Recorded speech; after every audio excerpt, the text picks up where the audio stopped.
Yo, Blueface Fan Club, episode 3. How are y'all doing? Decent. Man, better now that Craig's in here, man. Pretty good. For real, he was not trying to get in here. That's because Ray called him a bitch ass nigga. Oh my god. We almost saw the Blueface Fight Club. Oh my god. No cap. No cap. Ray and Craig. Well, all right, man. I don't know if y'all want to go straight into it. But we listened to some different albums. And I'm pretty sure all of us listened to the Trippie Redd album. Yes. For the most part. For the most part. We'll count it. I ran it back like twice. All right, bet. You a brave nigga. Damn. All right, yeah, we can start on the Trippie Redd album. I don't know if one of y'all want to go first. I'll go first. All right, bet. All right. Oh my god. Hold up. Somebody else go first. Oh my god. I'm dead. I got you. I was gonna preface this by saying that I'm a very big Trippie Redd fan. It's not a lot of niggas that I would endure 20 songs plus from, but you know, he's one of them. I mean, he's not like the most amazing or like crazy artist, but at the same time, like he just makes music that I enjoy consistently. And you know, this album was no different. It was pretty dope. I mean, I'd say some of my favorites are Love Scars 4. All his Love Scars are always hard. I surprisingly like Personal Favorite, even though I'm not really a huge Rista Kid fan, but I like what he did on there. Never Change was also cool. And Hell Rain with Lil Wayne. That was pretty solid.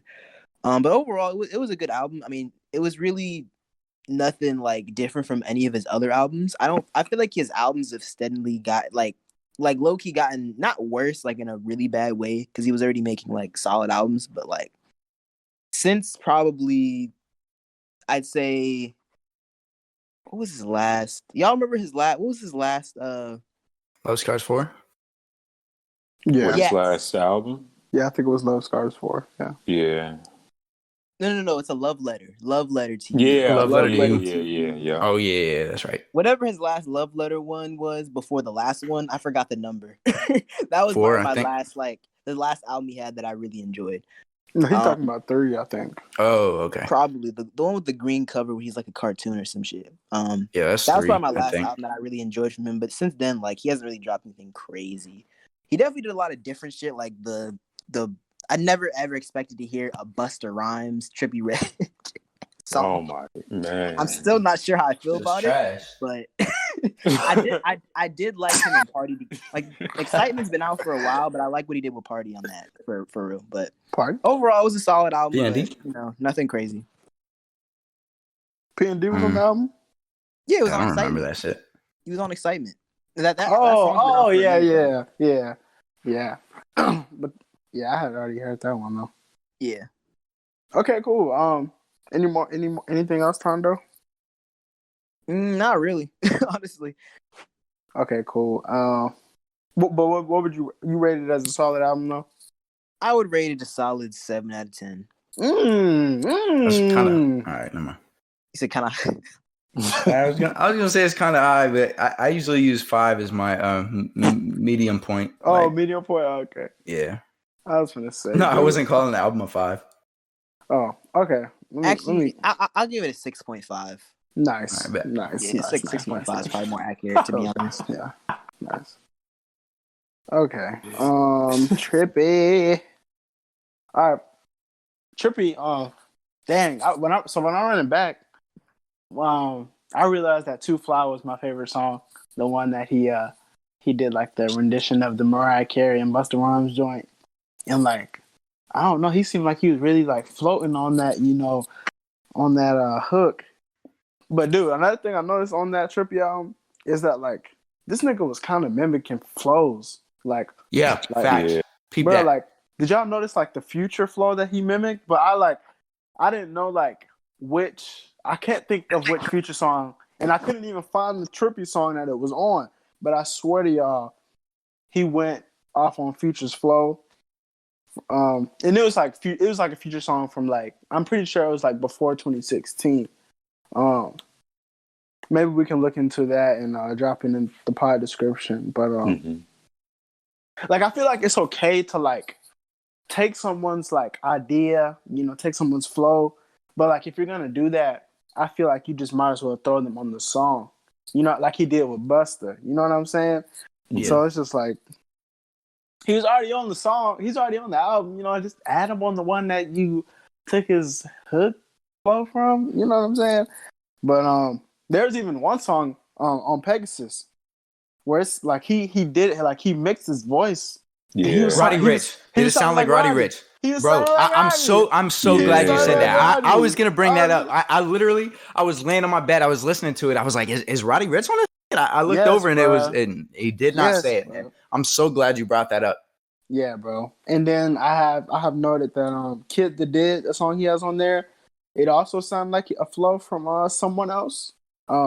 Someone definitely up north, like northeast. But then again, there's like so much music out there. Like I don't know if this just coincidentally happens, but I don't know. It happened a little bit too much on Trippie's album. Another thing is though, like about the album, like Trippie said earlier this year that like he wasn't really trying to fuck with like the love music anymore, but like, but like he had a good bit of tracks on there that were just talking about like wanting, like someone's, presence. So I thought that was interesting, but shit, I gave the album, a blue face eye, and I just don't think he could carry himself enough well on like the single tracks. But just curious if it has anything to do with like Juice and X passing, because those were the guys he loved to compete with. But yeah, great production on the album, just not solid enough execution. But the last thing I'm gonna say is I'm gonna get into this one song that really kind of let me down. I was listening to it the second time, which Tando said he fucked with, but it was Hell Rain. I'm listening to Hell Rain, and like the guy that opens up the song with the hook comes in, does Hoodie really, Baby. I guess that was him. He comes in, never heard of him by the way. Comes in, does really good, and then Trippie comes in. It's okay, if you have a couple vocals at the beginning. But he starts to like elongate his vocals, and then Wayne comes on and starts singing, and I'm like, what the hell is actually going on? Because I'm like, bro, one of y'all niggas need to start rapping like, like this is not what this is supposed to be. Oh my god, this is not what this is supposed to be, bro. Like Lil Wayne is not supposed to hop on there and sing, bro. So yeah, man, that was one of the bigger takeaways from the album. But that's all I gotta say about it. It was alright, man. It was alright. All right. Well, I guess I'll say it. I probably liked it the most out of all of y'all, if I'm gonna be honest.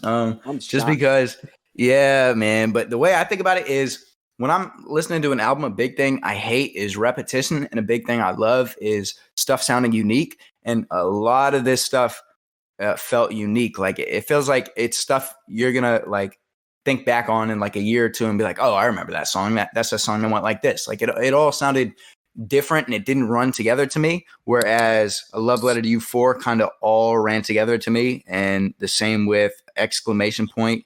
And I think the last album where he didn't do that was A Love Letter to You 3.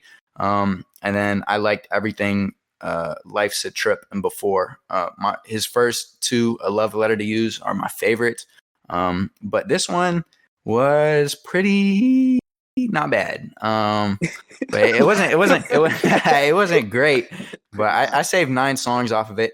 A lot of the beats came in, they were crazy good. Yeah, the beats were really good. Yeah, the production was very good. And then, another thing I want to say, I kind of guess I have to correct myself in the last podcast, because the last podcast I said it is solidified Quavo does not make good music anymore. That song with Quavo and Lil Mosey is a good song. I like that song.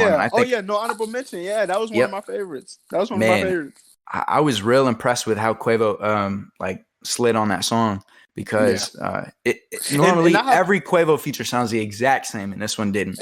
And I have to like kind of reiterate what I was saying too, because I was just saying, it sounded like Yeah, I made it. I was saying like on the title, he made it seem like he could flow a little bit, but like I guess I feel like I made it seem like I was talking more of like his rapping, but it's just like him being able to like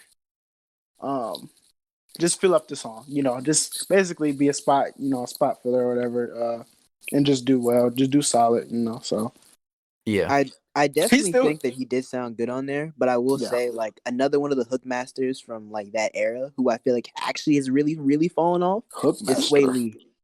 Sway Lee. I don't get excited when I see a Sway Lee feature anymore. He just doesn't. He doesn't really do what he used to do on features for me anymore. Like he's been on too much. You said what? I said he's been on too much, in my opinion. Oh yeah, I'm trying to think. The last thing that I heard him on that was fire was probably was Sativa with Damn, that came out like 2018. That was like 2017. That was 2017. Like, that's probably off of the top of my head though, but I can't think of anything like recently. I like this feature on this. That. Sativa was, oh my god, that was beautiful. But that was crazy. The last thing I heard that I liked from him was he did drop a single recently called Reality Check. Oh yeah, that was pretty good. Yeah, Reality Check was cool. Yeah, I think the only reason why I liked it was because of kind of the place I was in my life. Well, yeah, that and then also the hook. Just yeah. I didn't I like this feature. I gotta go back and re-listen to the song, but I think I remember TR666 when I was listening to it. Cool.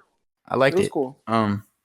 But hey, let me ask, what do any of y'all remember the Sean Kingston feature? Like, no. My brain just missed that, man. No, it was very forgettable. I was very disappointed. I thought that was gonna be like the standout, but that was a very underwhelming song. You might. I think that's a horrible opinion. No offense. I didn't make it that far. Wait, what? You thought Sean Kingston was gonna be the song that stands out on this album? Because it was you. I mean, whenever it's like the weird feature. That I'm just like Trippy and Sean Kingston, like that could be something crazy, bruh. Like he literally got his whole bag from Sean Kingston. Beautiful girls that make you suicidal. All right, I'll give you that. I'll give you that. I'll give you that. That nigga said beautiful girls. No, I feel him on that though. I'm feeling him on that. I'll give you that, bro. Suicidal is Trippy's whole stick, bruh. Like I think man, well, I don't remember it, so that says a lot. One thing that I do want to get like to, and I don't want to forget it. Do y'all remember listening to Future's verse on Kid That Kid? Do any of y'all remember how it was mixed? No. That sounded horrible. Like some of the mixing on this album wasn't the best, to be honest. Bro, no. It sounded like Future recorded it on an AM radio. Like I'm not even kidding. And I urge all the listeners right now to listen to Future's verse on Kid That Kid, because it's literally like it's the equivalent of Nav on Astroworld when that first dropped, and Nav was quiet as shit. But Future wasn't quiet. It really sounded like he recorded it on his phone. Like Trippy was like, all right, bro, I need a verse in the next 3 hours because the album's dropping. If Future recorded that like in voice memos on his iPhone, that's what it sounded like. That could have happened. Man, it did not sound good. And then I wanted to ask as well, how did y'all feel about the Rich the Kid feature? I liked it. Rich is my Rich is my guy, and I'm looking forward to the NBA Rich collab. Because I think I think Rich NBA knows Youngboy? I think Rich knows how good NBA is, and Rich is really gonna try to go to another tier. But Rich, one thing I like about Rich is he freestyles most of his shit. So like, I can tell. Saying? Yeah. I knew it. Were gonna say dead, that, bro. Yeah. No, definitely can tell. Oh my god, that's not a shock at all. Yeah. But I'm looking forward to that one. But both of them didn't do much for me on that track. What? I enjoyed that song a lot, actually. And I normally do not care for Rich the Kid at all. He's one of the most mediocre, like, untalented rappers to me in the game right now. Damn. Man. That's crazy because, like, the last two albums he dropped were like they were straight. Like they were like fairly solid.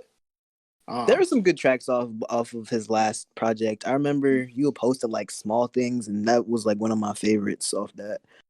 But overall, he's just not a very engaging or like he doesn't really have his own thing. He doesn't really rap particularly well. Doesn't really have autotune like that. He's just boring. To me anyway. I kind of see that. I don't really agree, but I definitely see what you're saying. And I feel like as somebody who doesn't listen to Arista Kid, because I think me and Ray, well, Ray still listens. Ray, you just said you still listen to Arista Kid, and I used to listen to a lot of Arista Kid stuff. But from an outsider that didn't really listen to a bunch of Arista Kid stuff, I can see how like you would think it sounds the exact same. And I think like the average listener would be like, yeah, every song sounds the exact same. Well, I already had listened to like his kind of like breakout single back in the day, which I forgot what it was called, but like a lot of the North Atlanta people, like a lot of my North Atlanta folks, they put me on to like the Rich Forever way, like Famous Dex, Jay Critch. So when Rich Forever 3 came out, like we just used to be smoking and like hotboxing, and like we some of those songs be in rotation, not the whole album, but you know it was cool. You know, it was cool for a moment. You know, but let's not give Rich the Kid too much promo. He got an album that's going to come out. I don't know if we're gonna review it, but I think we should low key. Also, terrible rap name. Rich the Kid. Also rap name. Shit is catchy, I guess. I mean, but I guess it's just like a mid-ass thing, like just a random-ass name. Yeah, shit, because it's way worse out there. Yeah, facts. Hoodie Baby, terrible. Way worse. Shit is trash. So somebody left that baby on the front porch, ain't it? Somebody trying to get that baby up. Oh my god! Somebody the story dropped that baby off. Somebody dig dog this.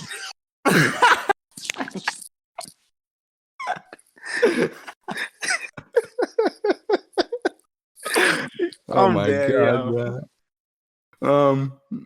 Hey, another thing I want to say while we're still talking about the Trippie Redd album, though, is from an engineer standpoint and somebody who mixes vocal standpoint, the engineering on Never Change with him and Future was like great, and it was a great change of pace because I don't know who mixed that song. I don't know who was in charge of the vocals and how the vocals came in, but that was real solid. And that kind of stood out to me as something that Trippie Redd doesn't usually do. And it was very echoey and reverby, and it felt distant, but in a good way. And then I'm surprised Future really sounded good on there too. Same with Trippie Redd. So I like that song. The mixing on it, at least. That's just an engineer nerd's perspective. That's a good perspective, though. Yeah. I think that's everything I have to say about the album. And Ray, I'm really glad you touched on how he sounded like Roddy Ricch on Pegasus, because I was hoping somebody picked up on that. I listened to it the first time. I was like, this is unbelievable. Like, I can't believe that's not Roddy Ricch. And I can't believe he's in the studio bobbing his head like, we're gonna add this one. Like, nah, nigga, like, we finna add Roddy Ricch on this shit. Like, fuck you, mean? I'm dead. But nah, Cam, you got to take on this one on the Trippie project. Let me just start off by saying, when I pulled this album up, boy, it was like looking at a test, and they slap it on your desk, and it's like a packet, and you just flip it through like, damn, I got a lot of work ahead of me. Like, flipping through it like, what the fuck do I know? Do I know any of this? Like, do I know any of this shit? Damn. But when the fuck did we learn this? I only made it to number 11 V12, and I feel like that could be a reason why I have like the opinion that I do on the project, because a lot of the songs that you guys liked and we're talking about were like from the bottom half of the project. So I guess I don't really have like a fair opinion on it, but you didn't even get to the halfway point. That's how long this damn album is. Exactly. And so like the songs that I did like from what I heard would be Love Scars 4, of course, and I liked Pegasus also, but otherwise than that, it felt like the songs were just blending together and it just wasn't that enjoyable. I don't know, it could have been just the state that my ears were in because of like the project that I listened to before this, which was the Ariana project. And then going from that to listening to this is like a weird jump. So definitely. That's a weird jump, but yeah, from what I heard, I didn't enjoy it that much. it got repetitive to me. But yeah, like I don't know, they just really blended in together. I like the rapping and everything, like the voice changes, like you guys notice and everything. But yeah, I didn't. I mean, but yeah, I don't I really feel have like that's too a fair much point. to say on it. That may be something like I pointed out that may have been something I realized because I've been listening to Trippie Redd since the beginning. So a lot of his shit I can kind of like differentiate. And I was a big Trippie Redd fan for his first 3 projects, I guess. And then I just kind of stopped listening to it. But the reason, like, to me, Cam, I don't know if you listened to his past few albums, but to me, this album seems so less repetitive than his last few albums. I'm not that big of a Trippy fan, but I've listened to like some of his last projects, and I liked his last one. The one, what was it? A Love Letter to You 4?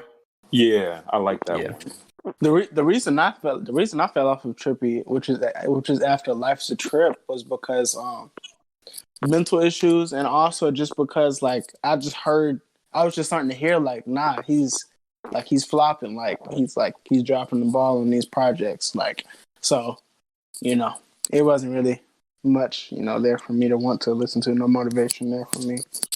Honestly, Trippie Redd is one of the few artists from like kind of that style that I can like. I don't really care how many songs it is. Like I can listen to it because like I don't really ever see the repetitiveness. Like he always switches it up just enough for me to be able to enjoy his projects, no matter how long or how short they are. I will say though, like his only album he has that's like very like underwhelming to me is like Exclamation Point. This shit was trash.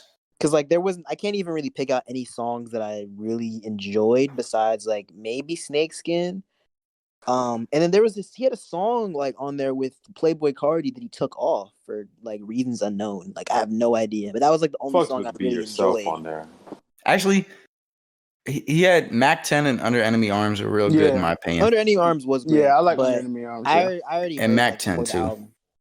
Mac 10 was cool, but it wasn't like great. Mac 10 is the one with Lil Baby, right? To it. Yeah. Yeah, Lil Baby and Lil Duke. Oh, Lil Duke.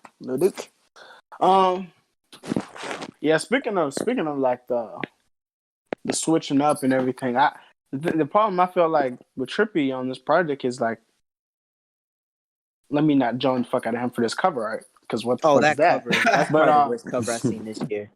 But yo, y'all need to check out the Cloud Web. This nigga would just flame the hell out of Trippy on this. But anyway, like I feel like Trippy doesn't like. I feel like he's having a hard time like trying to figure out where to rap and then when to just go into his whole bag of vocals. Man, I feel like he really has to like figure out how to balance the two. Yeah, I agree. I like that take. Completely. I like that take, Ray. I definitely agree with that shit. I feel like I feel like he's been like hanging around different people and shit, trying to find that and like experimenting maybe and messing with different artists, trying to find that and figure it out for himself. But I definitely agree with that.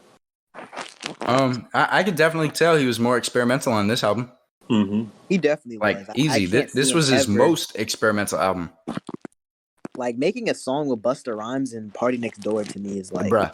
It's that. It's his vocals on We. It's him sounding like Roddy Ricch. It's him sounding like somebody else.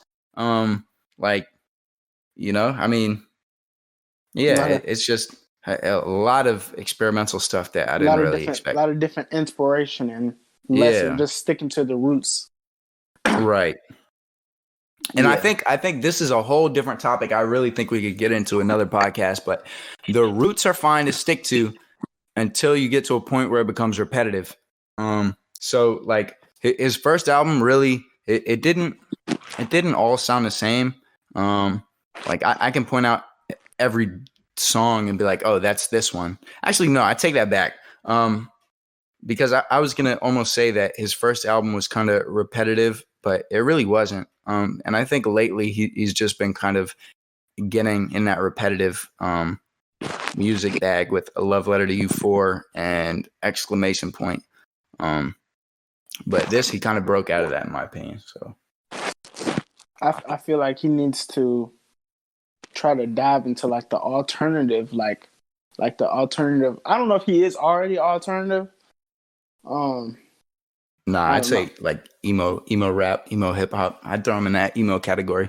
Yeah, I mean he's alone in that one, so I don't know. Nah, he's not alone. Who else is there? Kid Larry? Um, Or Larry? I don't know. I don't know if Kid Leroy's in there. You keep calling this nigga Kyle Lowry. I don't know if Kid Leroy's in there. But I was gonna. I would even throw like Lil Peep in that, or not Lil Peep. Man, Lil who am I Skies? thinking of? But Lil Skies? yeah, I would put Lil Skies in that category. I would put Lil Peep in that category, and I guess I would almost throw Juice WRLD in that category. No, definitely. Juice Yeah, WRLD. Juice. Yeah. Pretty much started it. Damn near. Right. So Well, yeah, I mean, X he's really not is the alone. one who X. Yep. Yeah, he's in probably- there.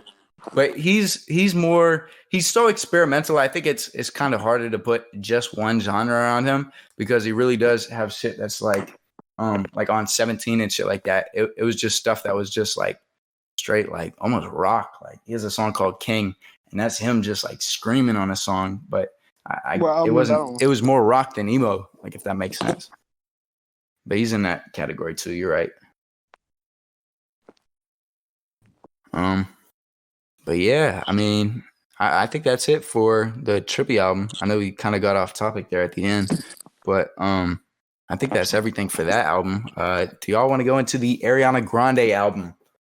Yeah, let's do it. Sure, the best album that released last Friday, if I do say so. Tando, after saying that, would you like to go? Would you like to step in front of the class, sir? No, that's a safe take. That's a safe take. And I feel like a lot of bitches gonna be fuck with him for that. So I'll actually let Cam start because Cam's the last one. So let's let Cam start. Facts, Ray. Okay, let me start off by saying this shit shocked me because I've never. I mean, I shouldn't say it shocked me because Ariana, of course, is like a big artist, and I've heard singles from her that, of course, like are big from like the song on 2K. I can't remember. I think it was like Monopoly or something, and then just other little songs that I was like, okay, she's pretty good, and she's of course got a beautiful voice. But with this project, I realized what I do like from her and what like the reason why I like her is because she reminds me so much of Mariah Carey, and my mom used to play Mariah Carey all the time, and I started to realize that with like the notes and like the runs that she went on like in certain songs, but pretty much everything, like the production on this project was amazing. The vocals, just like it was a really good project.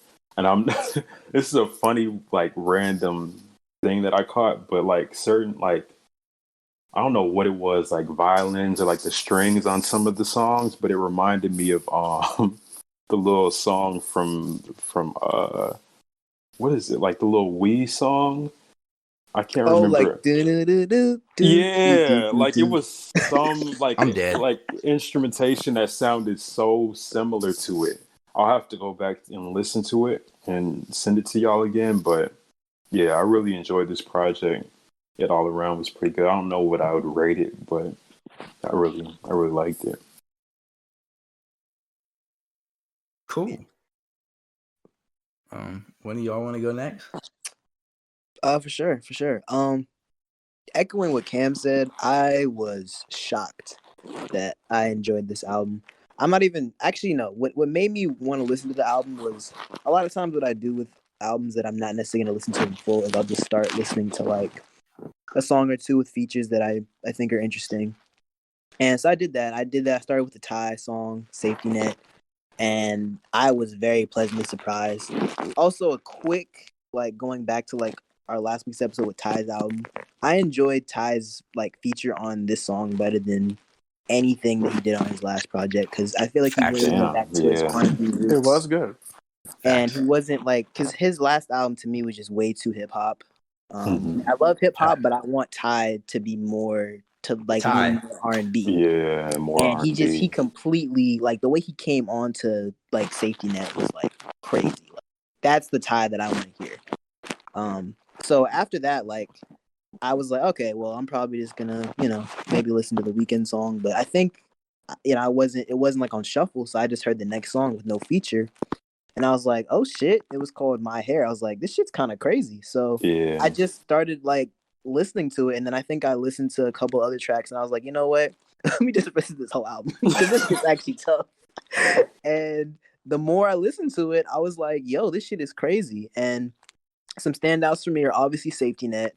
Definitely the one with the Weeknd. I like the one with Doja Cat. Honestly, bro, like this, I can't even give you even the. I mean, the songs without them too. Like with songs without features. Like I enjoyed the whole album, and I listened to it very briefly before the pod, and it sounded great. Like honestly, this album.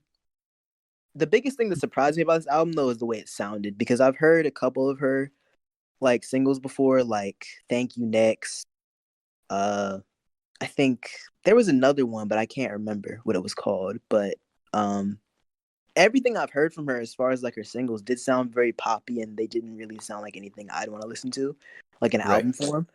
But I like listening to this album. It leaned more R&B than I was expecting, especially because it says pop. And one thing that I think is always interesting is that like just because like of an artist like actual race, like I feel like sometimes you'll call something pop when it really leans more R&B. And I feel like that's the case with her. That's the case with a lot of other artists too. Like also like Tyler.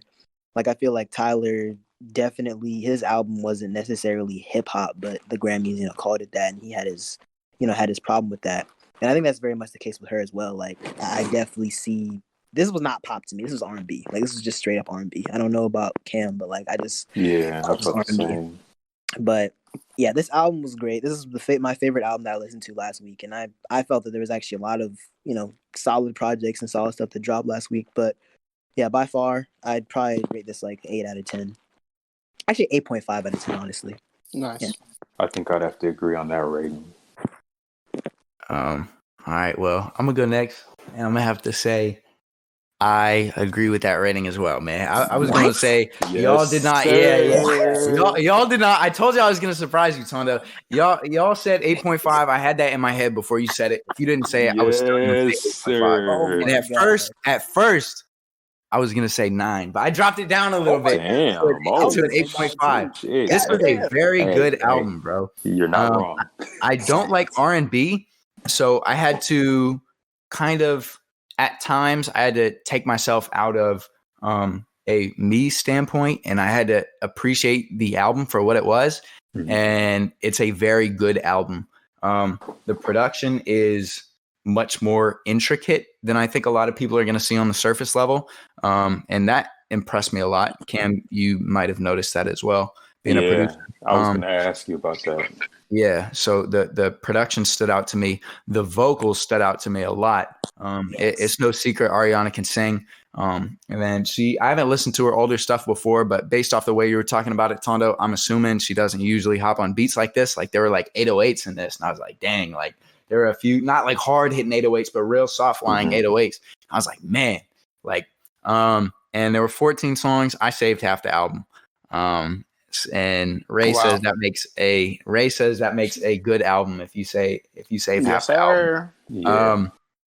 Motive with Doja Cat. I don't like Doja Cat. Y'all know the reasons for it, but that song, very, very good. I heard that song. I was like, holy shit, this is going to be a good album. And then I got to the end, and POV, that song is amazing. And I saved Motive, 630, Safety Net with Ty Dolla $ign. And I agree with what you said on that Ty Dolla feature is the best thing I've heard from him, including not the best thing I've heard from him, but best thing I've heard from him this year, including his album type thing. Nasty, Westside, Positions, and POV, like I said.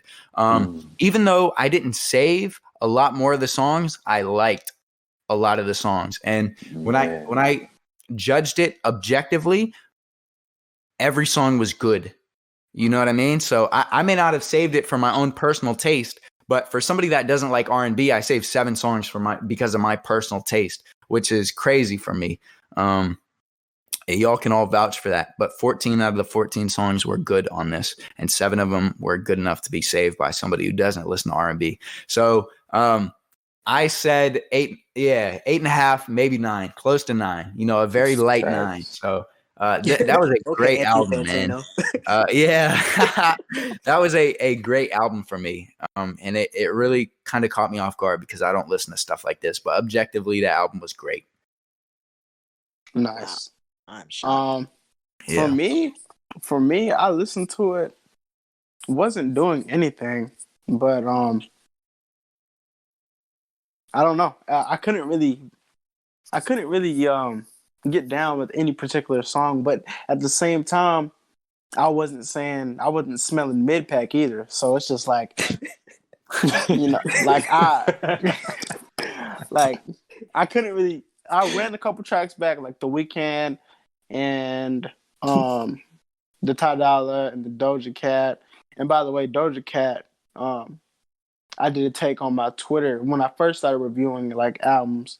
Not that I'm an expert in this, just saying though, but I felt like she had a very, very solid first album. I think that was her first album, the pink one or whatever. And I think she's gonna go down as a solidified hit maker. She's just very diverse. She's Doja Cat? like, yeah, Doja Cat is valid. Doja Cat is valid. Like she like I'm racist. I don't like the content. I don't like the content that she was rapping about on her first album, and that's where like I couldn't really save most of it, but she's nice with it. But anyway, sorry to get off track because I'm not trying to stand her or anything like that. So I might get my black card taken away, but No, you're good. That's your opinion, for real. But shit, man, like, Victoria Monet co-wrote like I believe half the album. Really? Or she wrote half the album. Yeah. I didn't know that. Victoria Monet? Victoria Monet, I'm not well versed on her, but I think I can say that she's definitely like. Nah, I'm not gonna say anything. I don't. Like the song that I mentioned. Like I said, there was another song that I've heard and I liked from Ariana Grande. It was featuring Victoria Monet. It's on 2K20. It's called Monopoly. So that's the only reason that I noticed that name. Okay, so they were cool. Sorry, you go, Tando. I was gonna say I have one song by her. I mean, from what I heard, she sounds like a pretty dope artist. So. Mm-hmm. No, yeah, I definitely think she's I want to say she's first, and this is just from judging off of just one song that I have saved by her, and I guess we could say this just from her co-writing this, but I definitely think she's probably top 15, top 18, like of her time period that she was writing music. But I think she stopped making music a while ago, and she mostly started focusing on ghostwriting. So I think she's very known to ghostwrite a lot of good tracks. So that's dope. I mean, for her to have, after hearing that makes me want to go back and check out her work. Yeah, that's for sure. That's really interesting. I always find that really interesting when like you find out about an artist that wrote really good songs for another artist. That's always really dope. Yeah. I never realized how much people like ghostwrite for one another. Until I really started looking into it, Yeah, I feel like it's definitely more of a thing for R&B. Yeah. And like maybe pop, I'm not for sure, but I wonder why. Rap, because in rap it's like shunned, like it's like and rap, like it's also just like I feel like it's just a pride thing to where people are not gonna. I feel like niggas, they not gonna be trying to take a piece of paper from another nigga. But then again, they was in high school straight copying off folks like nigga, like oh my 50, god, like word for word. Bar from bar, like nigga, like you're not even trying to paraphrase. Like, if I was gonna copy off you in middle school, bro, I would like paraphrase like some of it a little bit. You know what I'm saying? Niggas was going bar from bar, like back in middle school. Plagiarism charges and everything, bro. Crazy. But I mean, I get it though, because I mean that's like basically the whole talent of like the having the a nice whole pen. rap, the whole rap thing. But when it comes to like R&B and like singing and stuff, like there's like multiple layers. Like, okay, maybe they can't write, but they got a great voice, and that can't be like done by anybody else. So I mean, Yeah, and I that's understand it. facts. Yeah. I see what you're saying, because I think the point I was getting to was like it definitely is shunned in the rap community, because you will never catch me taking a piece of paper from somebody else. You know what I mean? Right. Unless they're on the track, I'm not taking a piece of paper from anybody else. So it is shunned in the community, and I wouldn't even want to come out with something that I didn't create, in a sense. Right. But when it does come to R&B, I feel like you're right about that, where a lot of the talent comes from the voice, in a sense. So like, just like you said, nobody can imitate something else. So yeah, that makes so but yeah, do y'all want to get into the next album, the King Von album? Yeah. All right. I'm gonna let one of y'all go first. I didn't listen to it. Okay, I'll go. All right, bet. All right, give me 1 second. I'm dead. I feel like I do this all the time. All right, so first time ever, like that. Y'all can hear me, right? Yeah.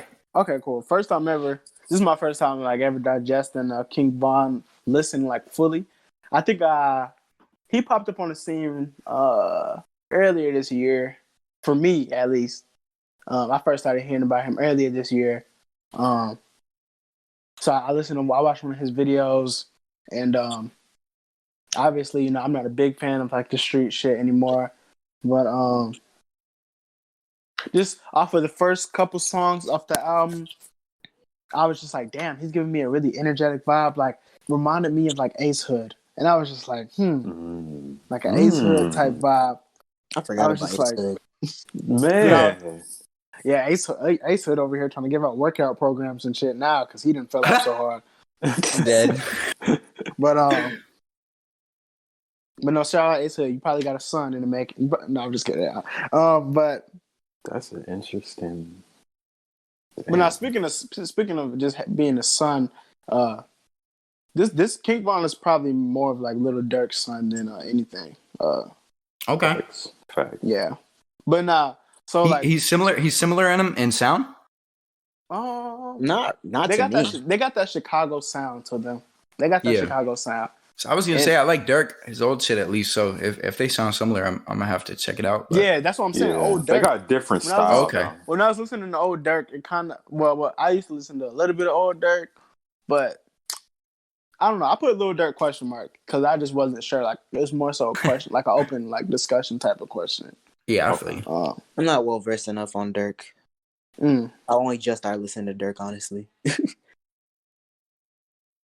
The first one thing I'm gonna say, and this has nothing to do with the album, but I am gonna get to the album.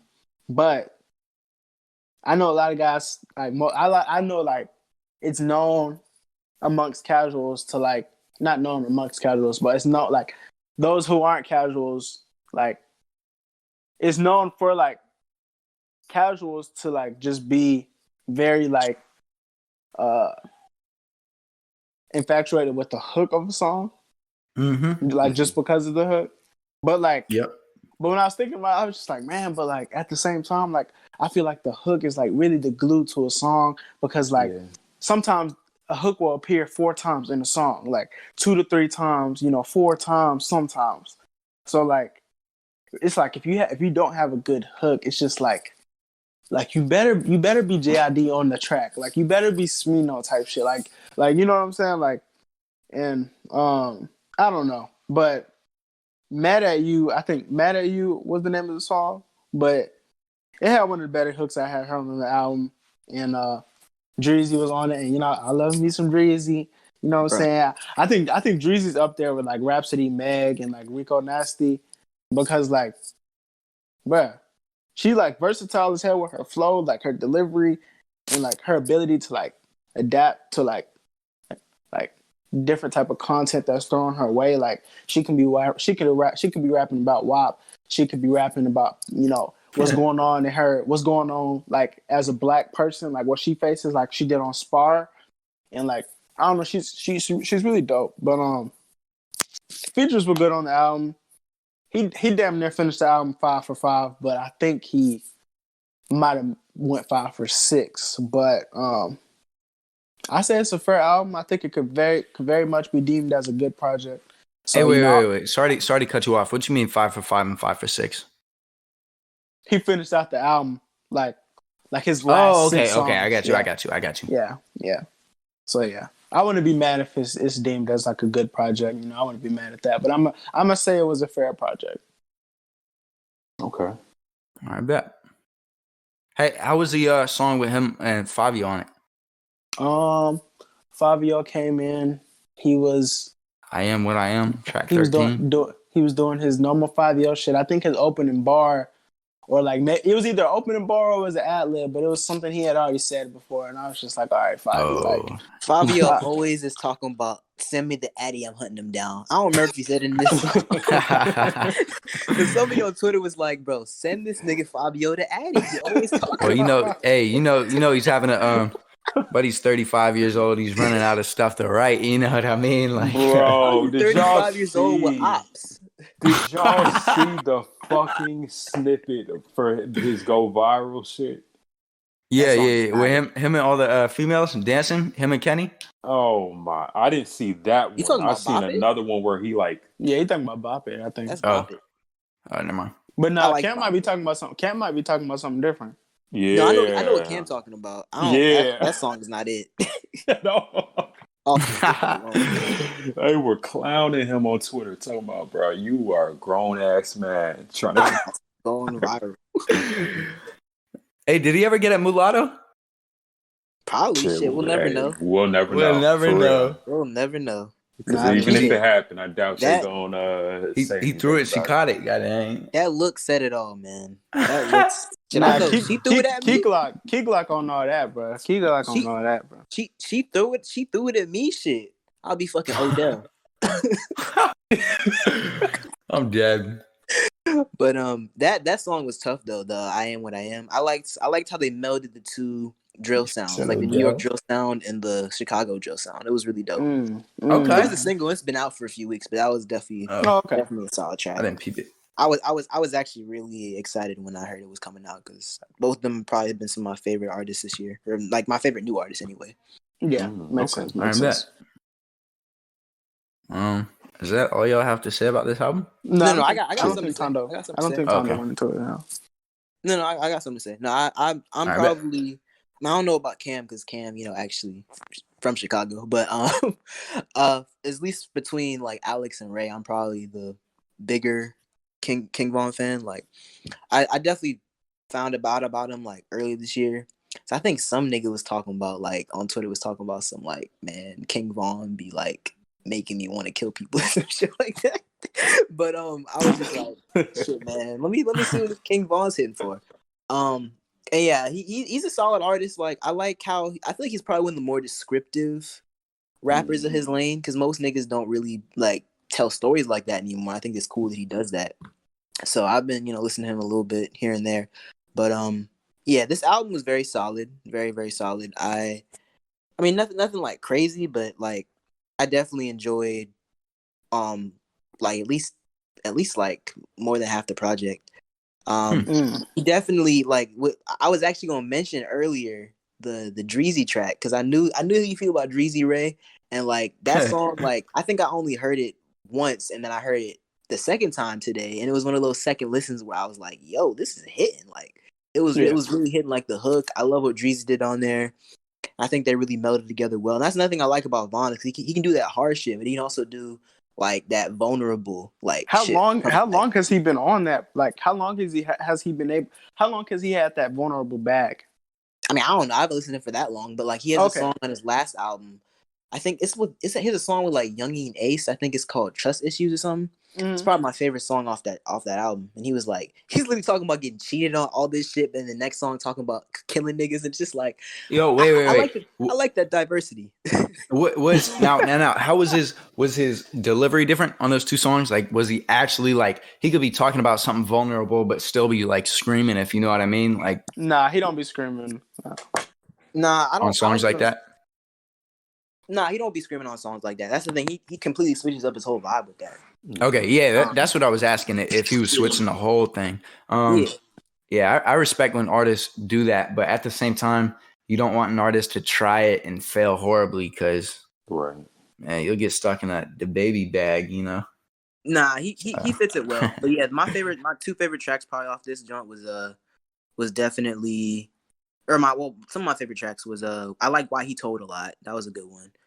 And Why He Told was good. Why He Told was good. That was probably my favorite, to be honest. Mad at You, How It Go, although it was a single, that was a very solid single, and Wayne's Story.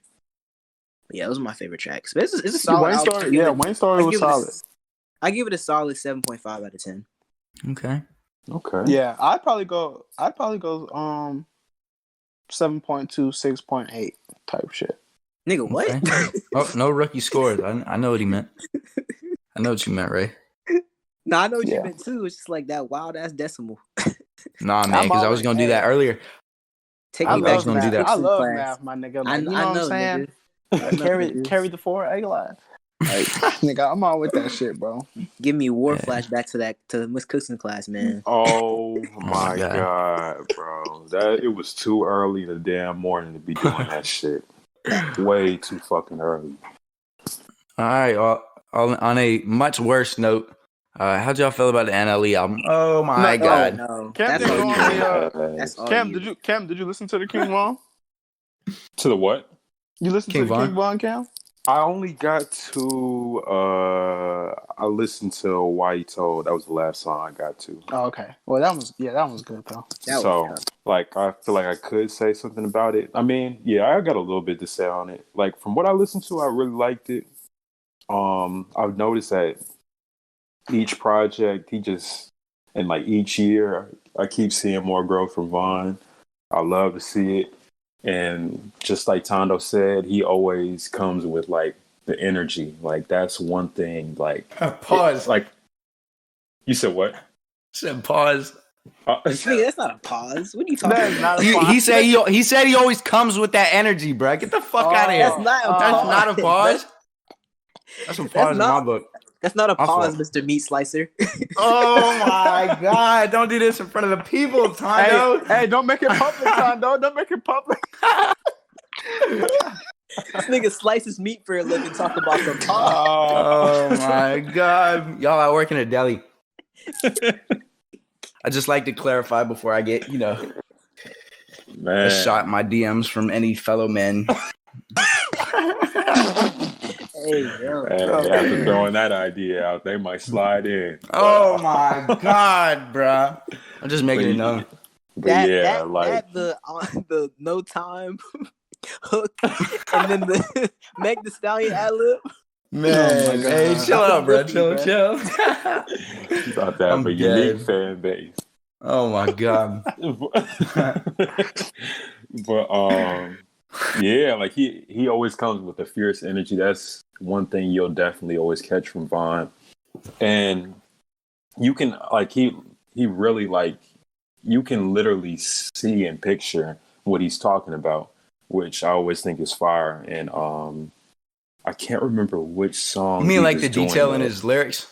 Yeah, I can't remember which song it was, but I was like, damn, like I'm literally picturing everything he's saying right now. That shit takes talent. It might have been GTA. I can't remember exactly, but yeah, from what I've heard, I can't really give a rating or like a honest opinion because I obviously didn't even make it to halfway through the project yet. But I definitely, from what I've heard, and I'm not like super versed on like Chicago scene, like the underground rappers as well or whatnot, but I feel like if you gonna run down on the op, you know what I'm saying, you gonna be playing Von in the whip. You're not gonna be playing Herbo. You're not gonna be playing Dirt. Yeah, facts. I don't know. It's hey, you might play C-Dot. You might play C-Dot Honcho. Love Foe too. Y'all probably don't know who that is. No, I know who Lil Foe is. I know who Lil Foe is. Yeah, I know Lil Foe. Yeah. Nah, Lil Foe, he do make some aggressive ass music though. He do. Hell yeah. On them no hook joints.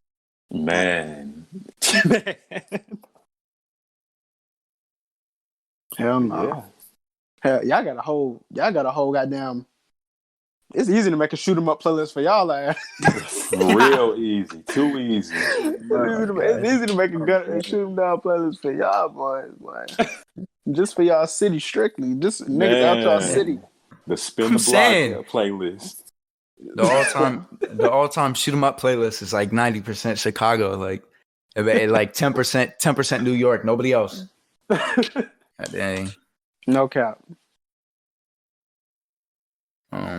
But all right, is that everything for that album? I didn't listen to it again, so can't give an opinion I on wish it. I could add some more in, but I didn't get to listen to enough of it before the pod. But yeah, because now we all get to talk about what we really wanted. The NLE album, man.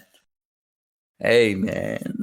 I'm really looking forward to the sleepers, but yeah, I have some stuff written from NLE. He let me down for sure. Yeah. But no, I'm gonna say this: like the dope thing about NLE is that like he's an independent artist, so like although he like may have a manager or like a posse, like he didn't get like urged by like a PR team to make like this move, which is like he's independent. Yeah, he's been independent. Yeah, he's actually one of the hottest niggas on United Masters to like blow up, like to really get United Masters on the map type shit. Like he was one of those niggas.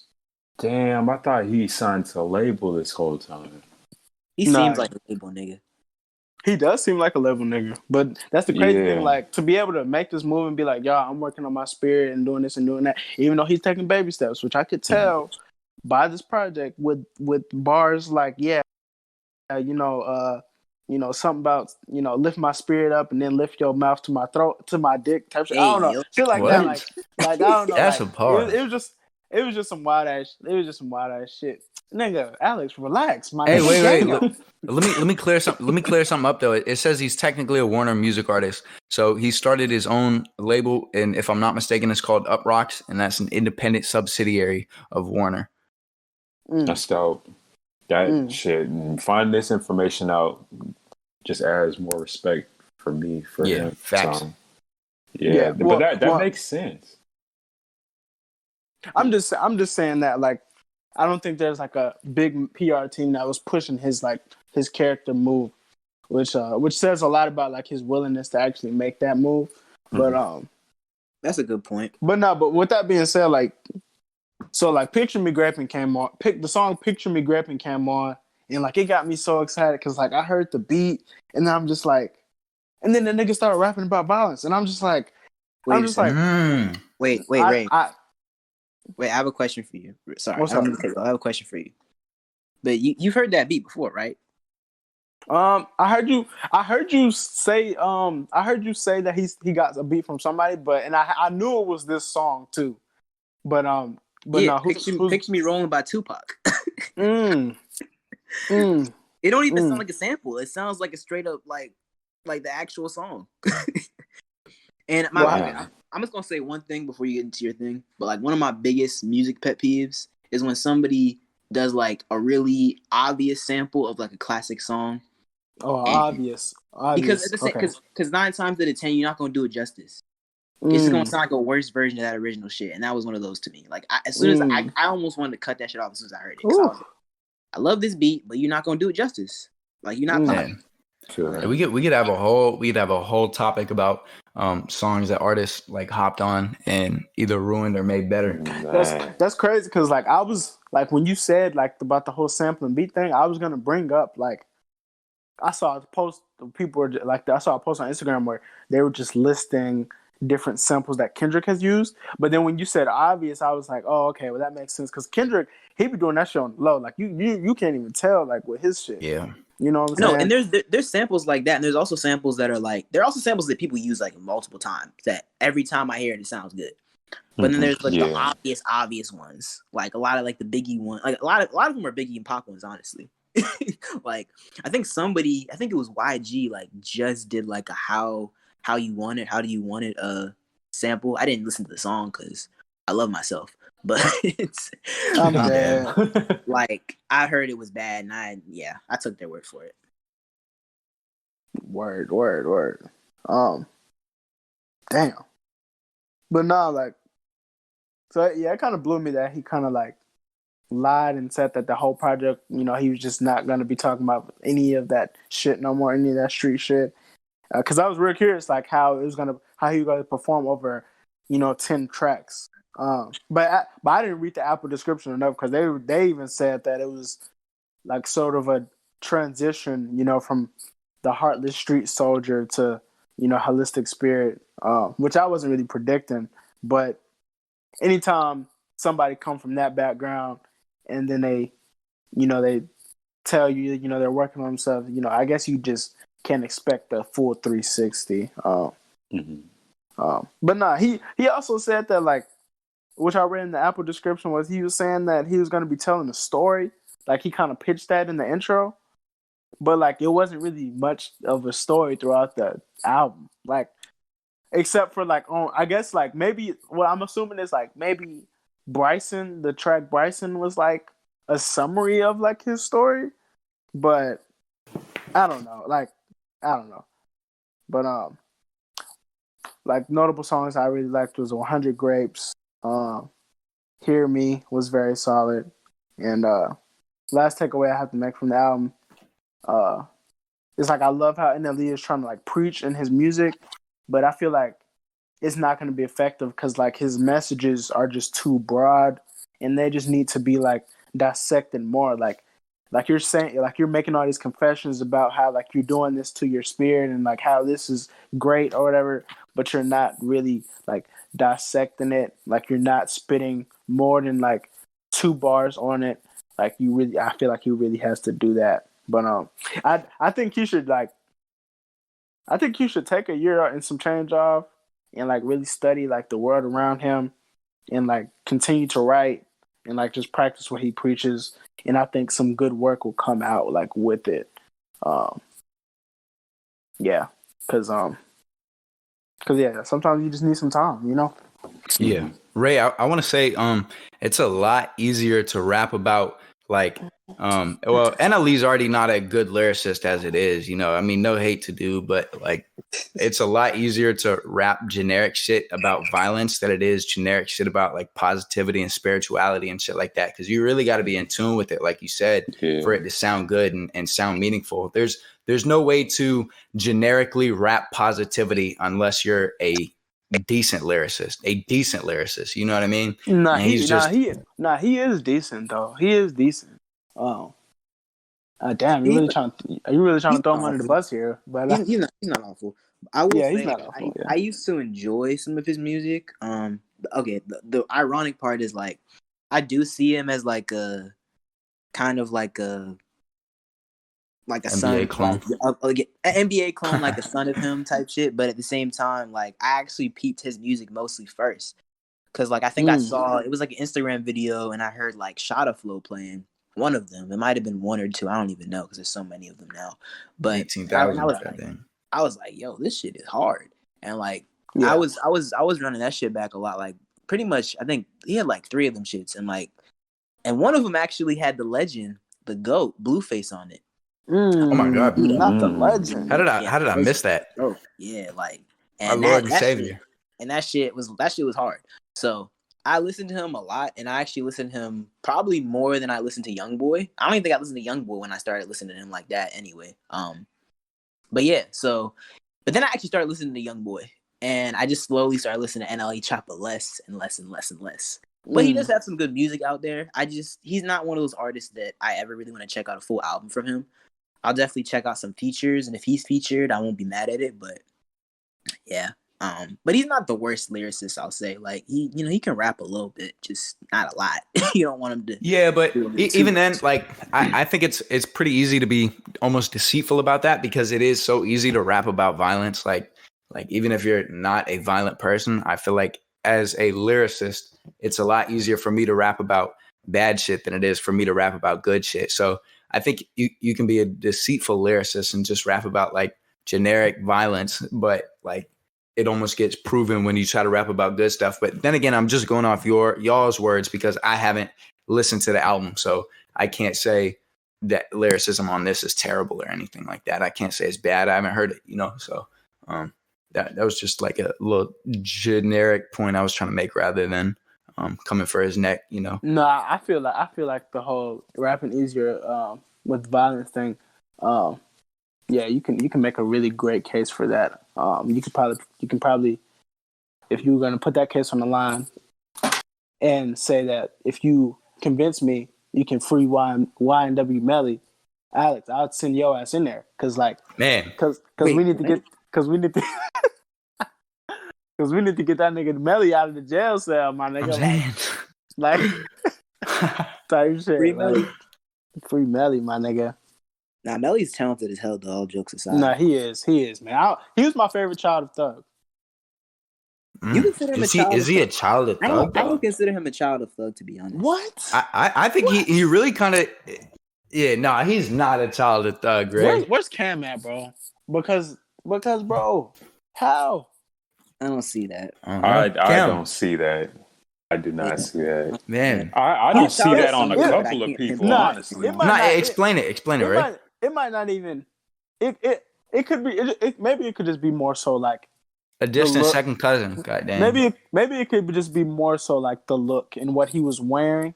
I think it's probably maybe his style. He definitely has the YSL aesthetic, but like he doesn't sound. Yeah. Like, I think it's maybe his style of like what like type of rapper he is. Maybe not his sound or like what he sounds like, but like the fact that he kind of like rap sings, I guess, in a certain way, and like the type of music he makes type shit. He's closer to Uzi and Trippy to me, honestly. Like he has a similar. I wouldn't even say he's like a son of them, but he's like he reminds me closer to them. If anything, I don't know anybody in his like lane. No, Melly did a lot of things that was really good, and he was nice, man.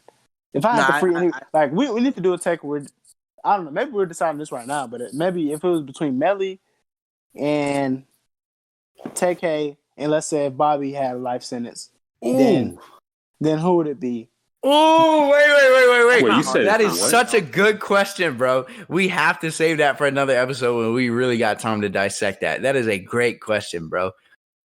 I'm not gonna hold you. That's not a hard answer. That's not a hard answer for me at all. It's not even. Because there's two that I'm having a hard time going back and forth between, and that's TK and Bobby. Damn. Well, it's Melly. It's clear cut Melly. It's clear cut Melly for me. Really? It's easily. I'm with you, Ray. There's no question. Man, no, man, that is not. It's between the other two for me, just because I really listened to like all of Bobby's shit, and that man had potential. That whole question was just assuming that Bobby had life, but we're gonna see what Bobby does. I think next year. So when he comes out, man. Apparently, I don't know. My bad. But apparently that nigga wanted to be in jail a little longer than what he could have been. Oh, really? What the heck? Yeah. Why? I don't know, man. The streets looking for him, like that. Man, no, not like 6ix9ine, bro. They're all preoccupied. God dang. They're all still trying to find 6ix9ine's rainbow hair. You know? Knock his top off.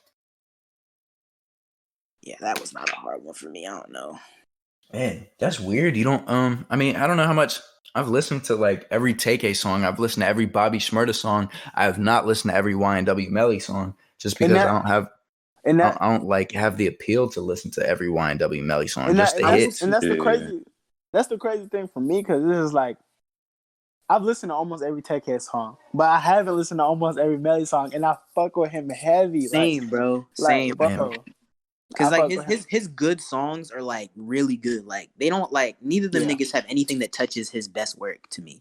Yeah, not even close. Man, yeah, but look, like what I felt when I heard Mixed Personalities, I've never felt listening to anything that TK or Bobby has dropped. Honestly, I enjoy everything off of TK's project more than I enjoy Mixed Personalities, bro.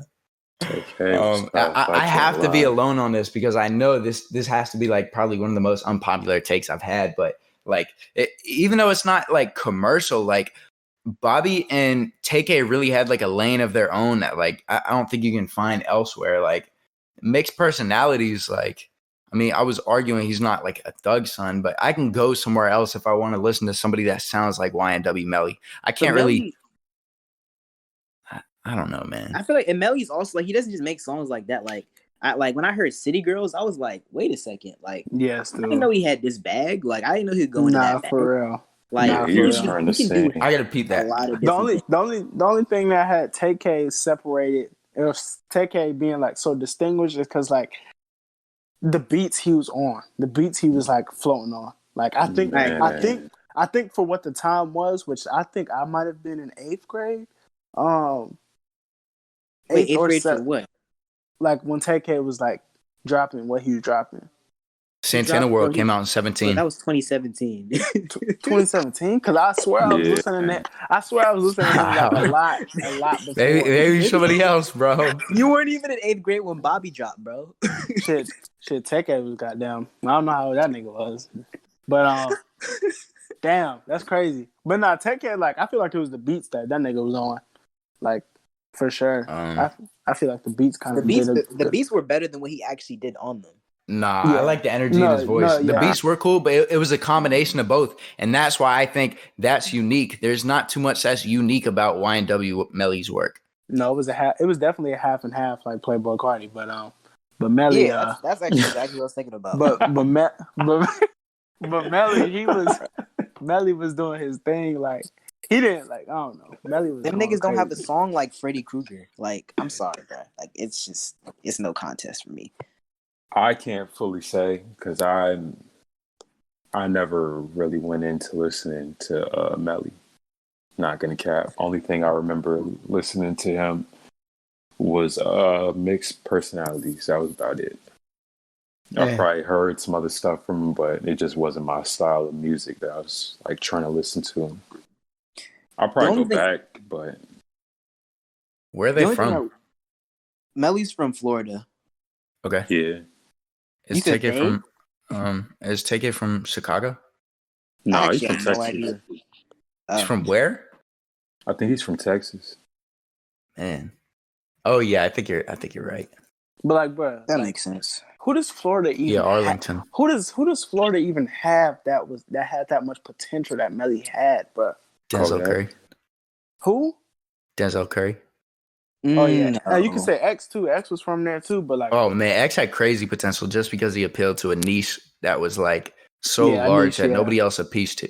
Like it was so large, I don't even know if you could call it a niche type thing. Like, that niche came out of nowhere. Yeah, it really happened. From, I disagree because No Jumper interview. I was kind of in that niche because that like when it comes to X and Trippy and stuff like that, like I think I don't know if the podcast know this, but I said it in episode 1. I grew up on rock music and I listened to a lot of alternative rock. Like when it came to Trippie Redd and Trippie's early work, that was like the first kind of blend of that like emo alt rock with like hip hop, and X was in that lane too. So it was a lot of kids like me that grew up on like alt rock, emo rock, whatever you want to call it, and they were like, all right, this is a real cool blend of hip hop, because everything you hear on the radio is hip hop. You're not hearing new rock songs like that. You know what I mean? So it was like those kids that were like me finally had a lane like, damn, this is hip hop, but this is actually being accepted by the masses, if that makes sense. Mm-hmm. So I don't think it came out of nowhere. I think it stemmed from something else. It evolved in a sense, if that like makes sense. Yeah, that's my opinion on it, just because I was in that lane. But I don't know if y'all agree with this. Y'all probably won't, but I feel like not directly, but I feel like indirectly, like Kanye birthed a lot of this, like these niggas being able to go into these different directions, because niggas was not doing this shit before Kanye. I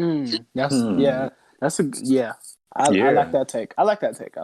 Like obviously X doesn't sound like anything like Kanye, but like I feel like people wouldn't feel like, okay, I can out of their lane and do like all this outlandish shit. Like, do you think there was a certain point in Kanye's career where it got to that point? Like there was a certain point in Kanye's career where he was finally like, all right, I'm branching out, trying new shit. Like 808s and Heartbreaks. 808s for sure. 808s for sure. That's fair. And then he got kind of a little bit off, a little too far off the path. Because I didn't personally like Yeezus, but some people did.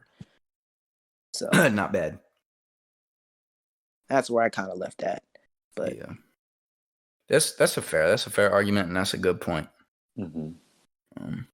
Mr. 99 IQ Tando, 99 music IQ, bruh. But he maxed the.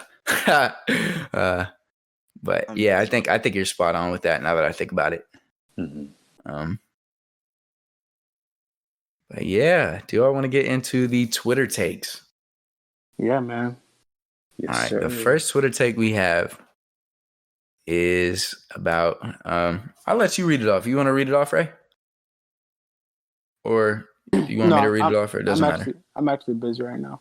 All right. Okay. Yeah. Dang. Right in the middle of the podcast, I'm dead. All right. It's for the pod, though. Okay. I'll do it. Yeah. All right, bet. Go ahead, Tando. I'm assuming we're talking about the Travis Scott one. Yep. Okay. So this is a guy named Kobe on Twitter.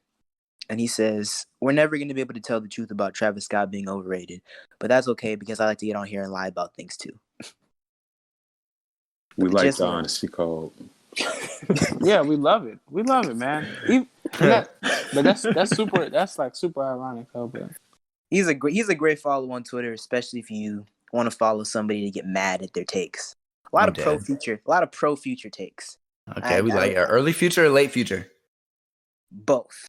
Actually, really late future. Like he's heavy on. Oh, that's trash. Like he has some outlandish future takes. Ooh, man. Also, if you like Frank Ocean, I don't recommend following him. Oh, perfect. He hates Frank Ocean. I will not. Damn near. I'm gonna follow him just to get mad at his takes, man. You know, I need something to do on Twitter. He's a smart dude, though. He just has some crazy takes sometimes, but okay. All right. Well, do y'all want to go on the Travis Scott take, or I'm gonna let you lead that, man, because I know that right. I know how you feel about Travis Scott. Yeah, probably the most knowledgeable on Travis Scott. No, that's perfect. Then go ahead and give your take. Yeah, I started with Days Before Rodeo, his first album. I kind of went back to it, I guess, because I started with Rodeo when it first came out, and then I went back to Days Before Rodeo, and I really loved that as well. And the more and more I listened to Rodeo, the more and more it grew on me. And I think that album's the best album in the past 5 years. I could say that in my opinion. My favorite, not the best,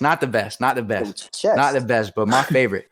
That album to me is a 10, and that album only has one skip, and Kanye ruined Piss on Your Grave. That song sucks. Yeah, that song is garbage.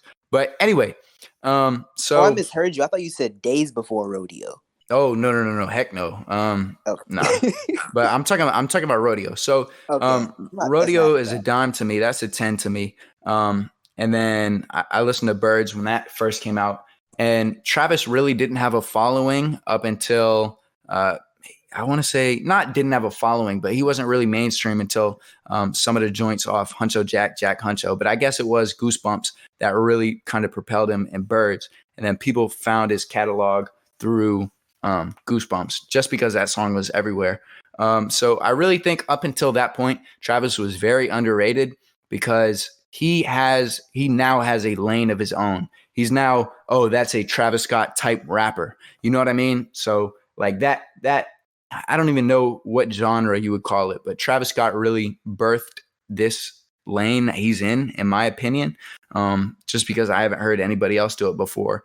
So he caught on with Goosebumps, and that really started popping off. And then he had a few songs that popped off on Huncho Jack Huncho. But up until Birds in the Trap and Goosebumps popped off, I think he was overrated.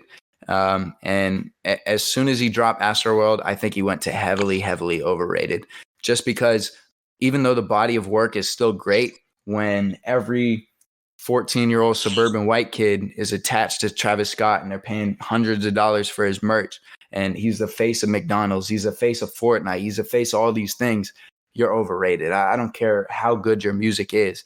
And even though the music is great, there's no reason he should be the face of all these things. So in that sense, I think he's overrated. But up until that point, I think he was underrated.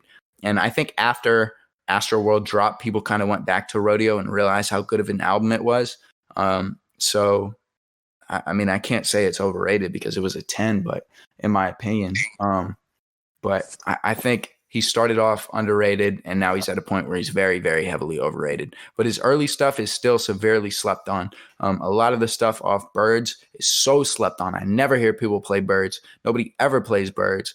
And the stuff off Days Before Rodeo, there's a lot of gems on that, especially Skyfall. That song, like, I don't know. Oh, yeah, Skyfall's nice. Yeah. So, but gems on there for real. That's slept on. But now when it comes to Astroworld, so heavily overrated. And I think people kind of went back and appreciated Rodeo. But now if you say like Rodeo's a 10, you almost get called a hype beast rather than somebody who appreciated his music 5 years ago. You know what I mean? So that's my opinion on it. Oh, yeah. Sorry. No, I was going to say, to be honest, like, I don't think he's overrated. Like, I think wow. I wouldn't say underrated, but I think some people. You think he's on par? I guess, because my biggest thing is maybe some people I follow, but a lot of people I follow like trash Travis Scott, like Kobe, because a lot of it because of his features and because a lot of little white kids love him, and because like he's like the face of all these things like McDonald's and Fortnite and stuff like that. So like people always like, because he's kind of at a high level now, people like love to tear him down. But personally, as far as like speaking strictly music minus features, because like, let's be real, like the way Travis Scott is as an artist, he's not really going to kill a lot of features. Although I do miss when he did, because he used to really kill features. But I feel like judging his albums, like his albums are amazing. Like he makes amazing albums. Like he makes like stadium status, like cinematic sounding albums. That's probably the thing that like really drew me to him like at first. And one thing I noticed at first is like especially Rodeo. Because the way pornography comes in, like even though like y'all know how I feel with about T.I. like T.I. just that's just legendary, bro. I don't know what the hell T.I. was talking about, but it's just still hard, bro. Like, and 9 light years away.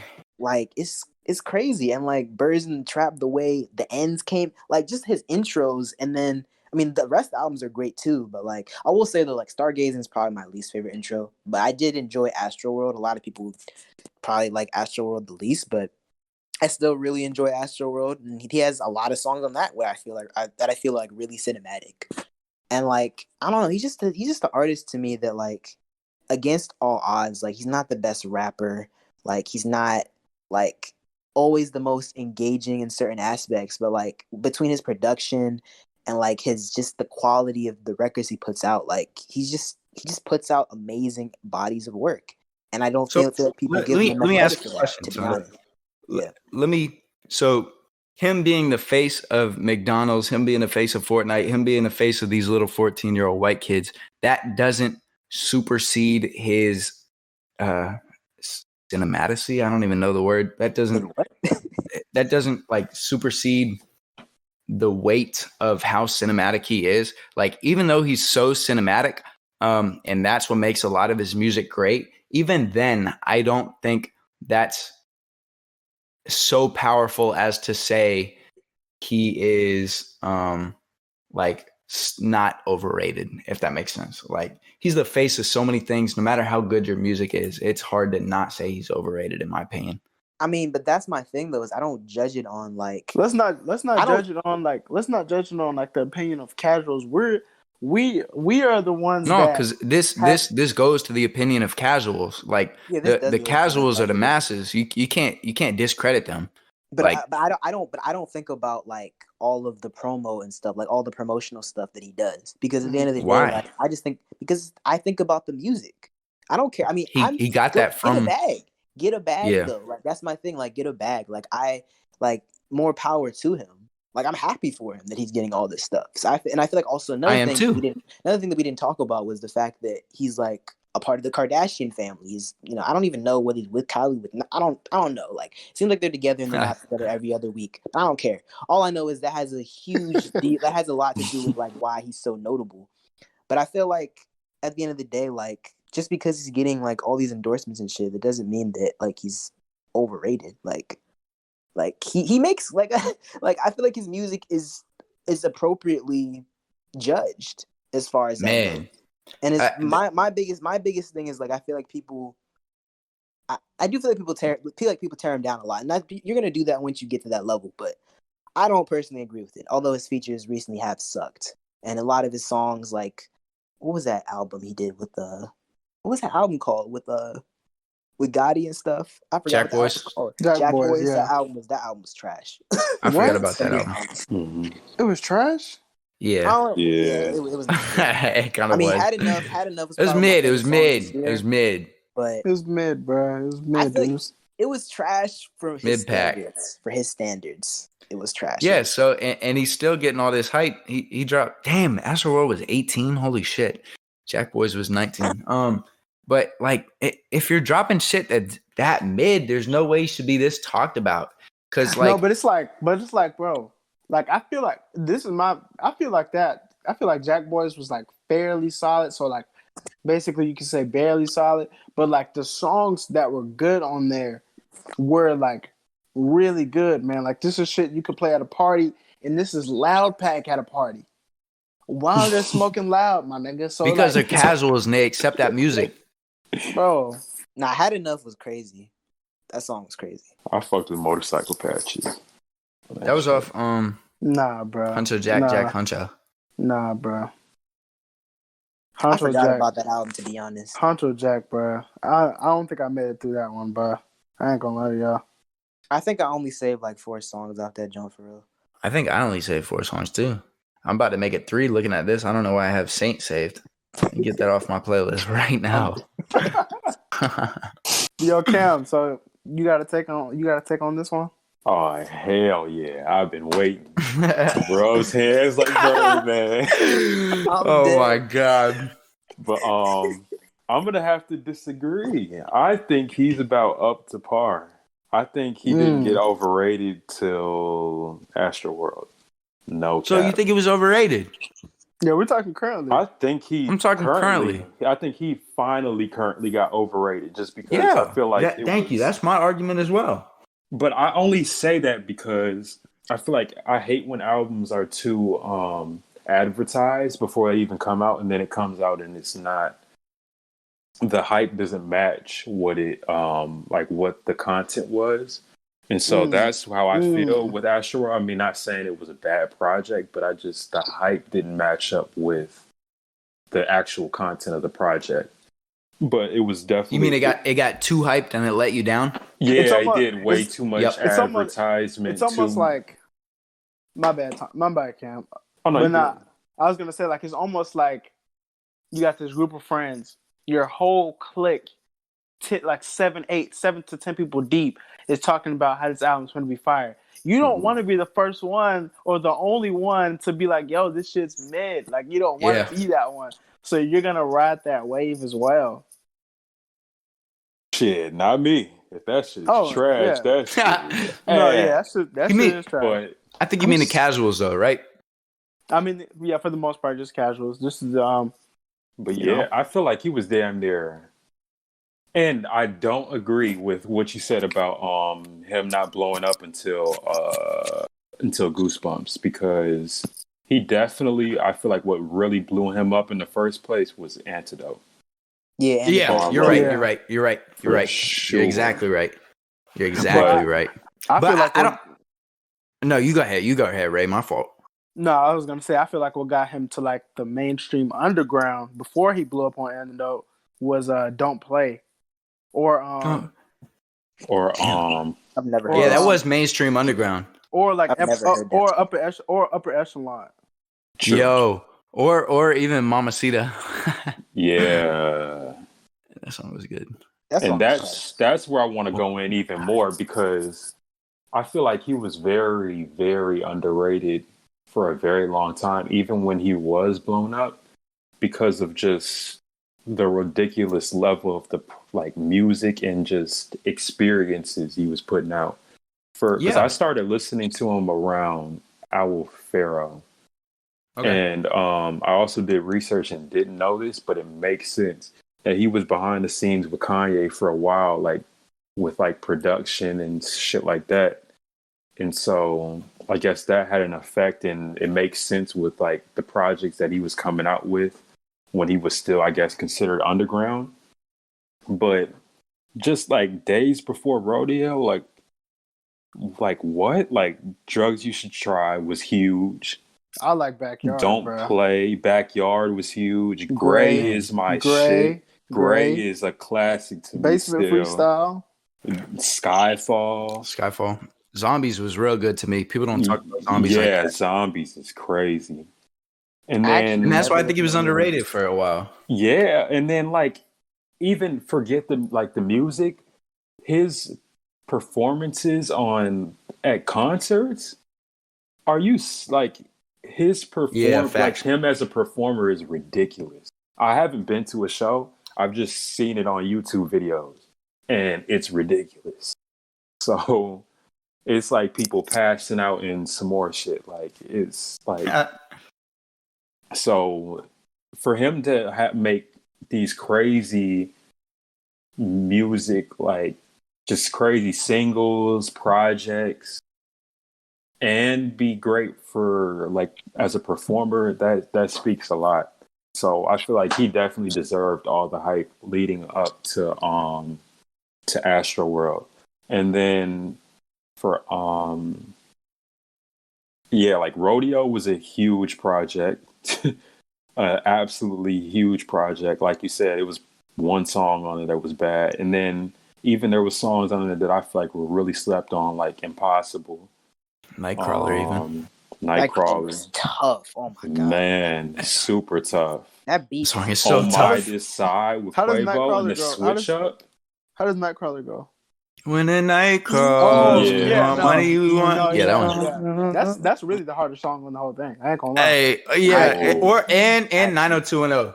90210 in my opinion. Yeah. And then the video with that one too. Mm-hmm. That And people song don't is a talk about vibe. Maria, I'm Drunk. That song is good. Oh, yeah. Apple Yeah. Pie is People fucking talk good. about it. People Justin talk Yeah. about Bieber it. ate them. Yeah, up. you're right. You're right. Bitch. That's the song that made me. That was one of the songs that made me realize that Thug was not trash. What? Hey, shout out Justin Bieber. We might have to actually check out that album that he dropped No. coming up. Yeah, Bro. you might have to check that out, We bro. just checked out Ariana Grande. We just checked Hey, out but that was Ariana good. Grande. That was good, Nah. bro. That was good. Honestly, bro, I haven't even I think I tried listening to like a song or two, but nah, that shit was not it, bro. No, Tough. like, I don't know, bro. I'm much more inclined to listen to Ariana Grande than I am Justin Bieber, bro. I've heard, Okay, you I've didn't heard even- that his Journals album is good though. That's what I have heard. I If you have were to heard check that one too. out. I've But, heard that as well. But I have a question for you, Alex. Well, kind of Uh-huh. a question, but also kind of just, I guess, like, just pick out where you can just jump in. Yep. So when I think of overrated, I think of somebody like Lil Baby, and somebody's like, that nigga doesn't have, I mean, he has a couple albums, but like niggas talking about like, oh my God, this nigga has like a Lil Wayne run. It's like, nigga, relax. Like, this nigga doesn't have that type of like body of work yet. Y'all naming all this stuff from Travis Scott. Half the stuff, Mhm. honestly, like a lot of the mixtape stuff, I didn't even check out because like I just wasn't really on him back then. Mhm. And it's like that's kind of how I judge somebody by their entire body of work, and not necessarily how like I don't know. I just feel like You don't go body by body? I agree with that. He's like he I has agree. so much out there. Like Yeah. stuff that I haven't even checked out. Like I think very highly of it. I haven't even checked out half the stuff y'all have checked out on it. Mhm. And I feel like he's finally reaping the benefits. Yeah, So, exactly. And on top of that, like, But- mainly what I see is like people just like tearing him down for like just the fact that he's popping like that now. Wait, that's- Tando, let me say something. Let me say something because you said he's finally reaping the benefits for it, but he's not. He's reaping the benefits for making good music, but his music that's being like played is not his best music. It's his last album, which wasn't. I mean, Astroworld. What did that shit win album of the year? That's That's not his best album. That's not That's his a best great take. album. It doesn't have to be because he has so many good albums. That's getting overplayed. So now I'm saying he's overrated because these people aren't listening to like the gems off Birds in a Trap. People aren't listening to Coordinate. People aren't listening to like the ends, like you said. People aren't listening to like Lose Guidance. Like people aren't listening to this stuff, even though like these songs are amazing. People are only listening to his new stuff, which isn't his best stuff, and then being like, all right, this guy's the greatest. But he's overrated because the stuff that people are playing every single day is not his greatest stuff. But see, that's why I guess we disagree. Because like my thing is like it doesn't matter. Like as long as he gets his recognition, like I feel like it's still nice. And then maybe one day these little 14-year-old white kids will turn into 20-year-old white kids, and they'll actually like check out some of his old stuff, and they'll be like, oh, this shit goes too. Like he just always. I'm starting to understand what Tando's saying, and I agree with that. Cam, let me ask something. What side you on? Because I thought you were on Alex's side, and now you're on Tando's side. No, because I was saying if we're talking about he didn't start to even be considered overrated until I as I was thinking about it, really just I think of the project being kind of overrated, just Astroworld, really, in my opinion. Yeah. And now he's catching the clout for that overrated ass album. Yeah. I'm not saying that's what I'm saying. Scott is overrated. That's not what I'm saying, because he's shown more than enough consistency for being a great artist. So yeah, but at this moment in time, I think he's overrated because everybody only listens to that one album, and which isn't his best body of work, and they ignore his best bodies of work. Tando, let me ask you, just kind of on. Oh no, did they take it off? Damn, I think they took it off Spotify. What? So I was looking at OG Mako. Oh, no, they didn't. So an example for me, I want your opinion on it, is not to get too far off, but just to talk about like artists and if they're overrated or not. OG Mako, known for one song, you guessed it. That came off of his OG Mako EP in 2014. And that EP is so good, so ahead of its time, and so slept on, it's unbelievable. And I don't know if you guys have listened to it, but I want your opinion on if OG Mako was overrated or underrated. Never listened to OG Mako in my life. Probably never even finished You Guessed It. Yeah, man. I didn't listen to that. I don't think I listened to that project. That project is so good, and nobody ever talks about how good that project is. What year did it come out? 14. Let me check out the track list. I couldn't pick that nigga out in the line. Bro, I have every song saved on there. I said I couldn't pick that nigga out in the lineup. Man. Did you guys find out what happened to him? He's still making music. No, he has a skin disease? Yeah, I know about that. That shit is crazy. Bro, I thought you were talking about OT Genesis for a second. Like, I don't know. No, bro. No. I could not pick him out of a lineup, bro. I can't pick him out of a lineup either. Unless he got the goddamn Coco on him. I do remember that song, bro. That song was awesome. Oh my god. What do you love with it? Where's OG Mako from? That's a good question. Atlanta? Yeah, I think it might be. You didn't sound too sure. Damn, he's from Atlanta, then. I don't know. Yeah, College Park. Yeah, he's from College Park. He's from College Park. Then I don't know what kept him from gaining. I don't know. Me and Colin, shout out Colin Kamari, bro. Everyone listening, go stream his shit right now. But me and Colin talk about this shit all the time. But that OG Mako EP album is so unbelievably slept on. And after this podcast, I want all of y'all to listen to this album or this little EP. It's not too long. It's all pretty short. Too? Nope, I'm talking about OG. It's called OG Mako EP, and it's not under his albums on Spotify. It's under his singles and EPs, I guess. So you got to scroll down to the bottom. But it's just called OG Mako EP. That's all it's called. And I want y'all to listen to it when y'all get a chance, because this album, for 2014, this really was so far ahead of its time. He was doing shit people were doing in 2018, back in 2014, and it never caught on for some reason, and I don't know the reason either. But I don't know. It was just early trap, and his lyricism isn't great, but it's so unique. And the shit's all catchy, and the different vocal inflections he was doing was I'm not gonna say, I'm not even gonna say that, but it was real good, for my opinion, and it got so crazy slept on. Most of the songs don't even have a mill, and they're all good to me. So I don't want to go on a tangent about that, but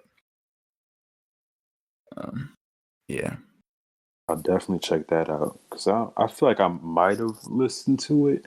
That was such a long time ago, when he was starting to come out, and You Guessed It and all that stuff.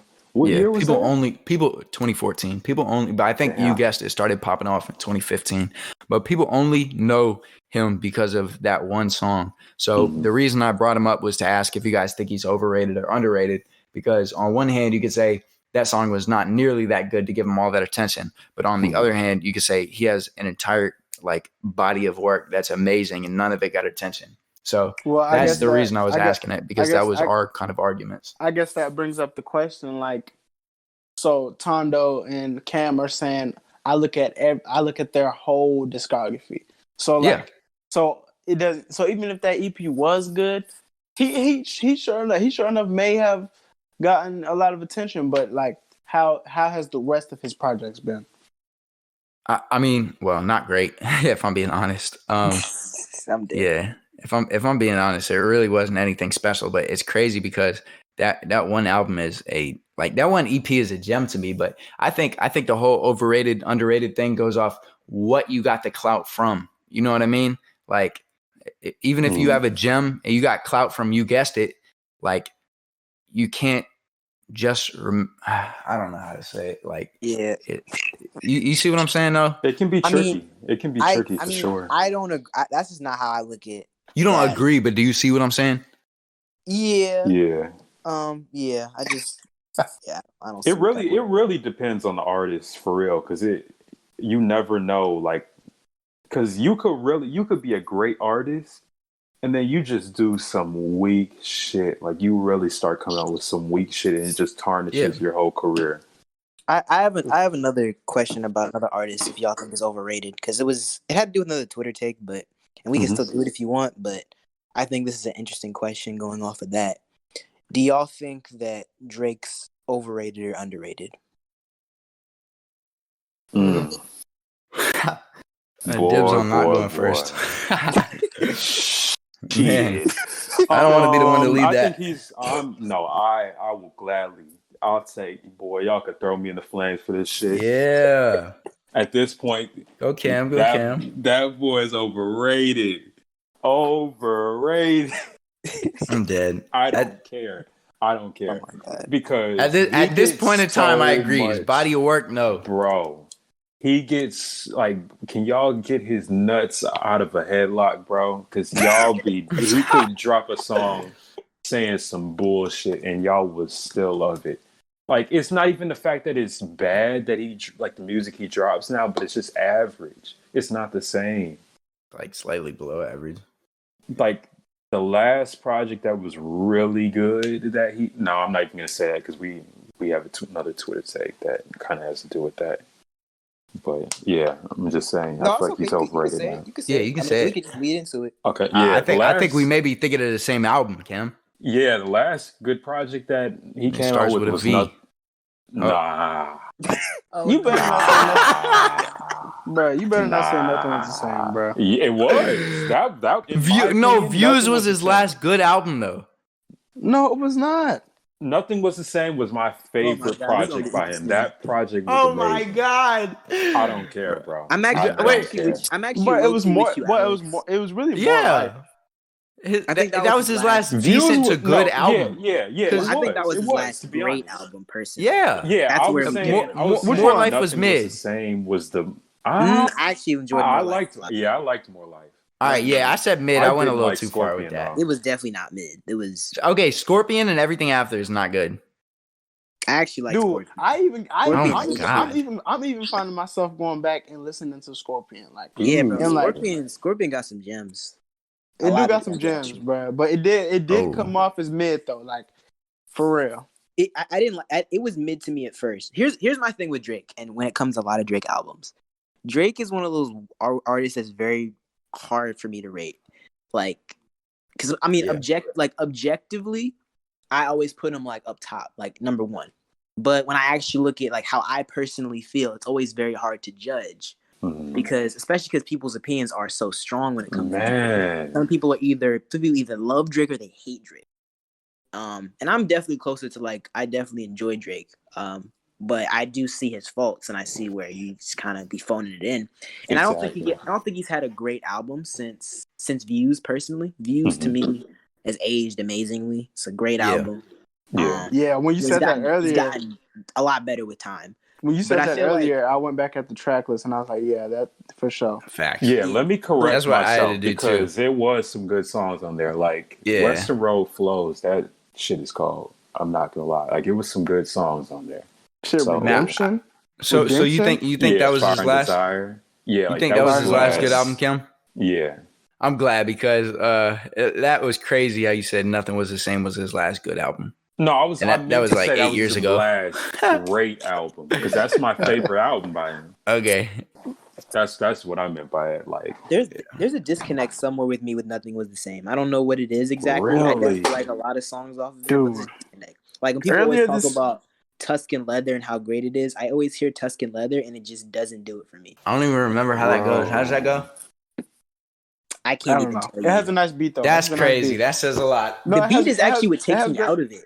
The beat is exactly what takes me out of it. That's always my I'm gonna listen problem. to it. bro, No, the that thing about Nothing Was the Same, and I feel like this is his best album. But like, no. Take Care is definitely his best album, but it's close. It's close. But like, bro, the thing about Nothing Was the Same, bro. I literally woke up earlier this year, like 5-6 a.m. Just play Nothing Was the Same. I'm playing the whole thing through. This shit is literally, bro. Oh my god, bro. This shit is just, bro. Never mind. Somebody else can talk, bro. I think Like, what makes it hard for me with Nothing Was the Same too is that like Nothing Was the Same had so many hits that you could not escape at that time. Like hella songs that I played were played around me so much. Worst Behavior, Started from the Bottom, Hold On, We're Going Home, All facts. Me, Pound Cake. Well, Pound Cake wasn't like a hit, but like people I was with always would play Pound Cake. I remember I was playing basketball at the time. My coach loved Pound Cake for some reason.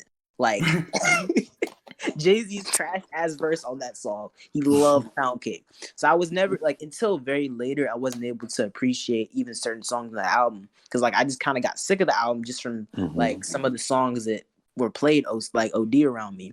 But I'd say my favorite song off that project and like probably one of my top like 5 maybe 10 favorite songs from Drake is From Time. That song is that song's amazing and it's timeless. That's what I was gonna say. Like the songs that I love from that album aren't even the ones that blew up. Like all like bro, like From Time, Connect, Wu-Tang Forever. Wu-Tang, Own It.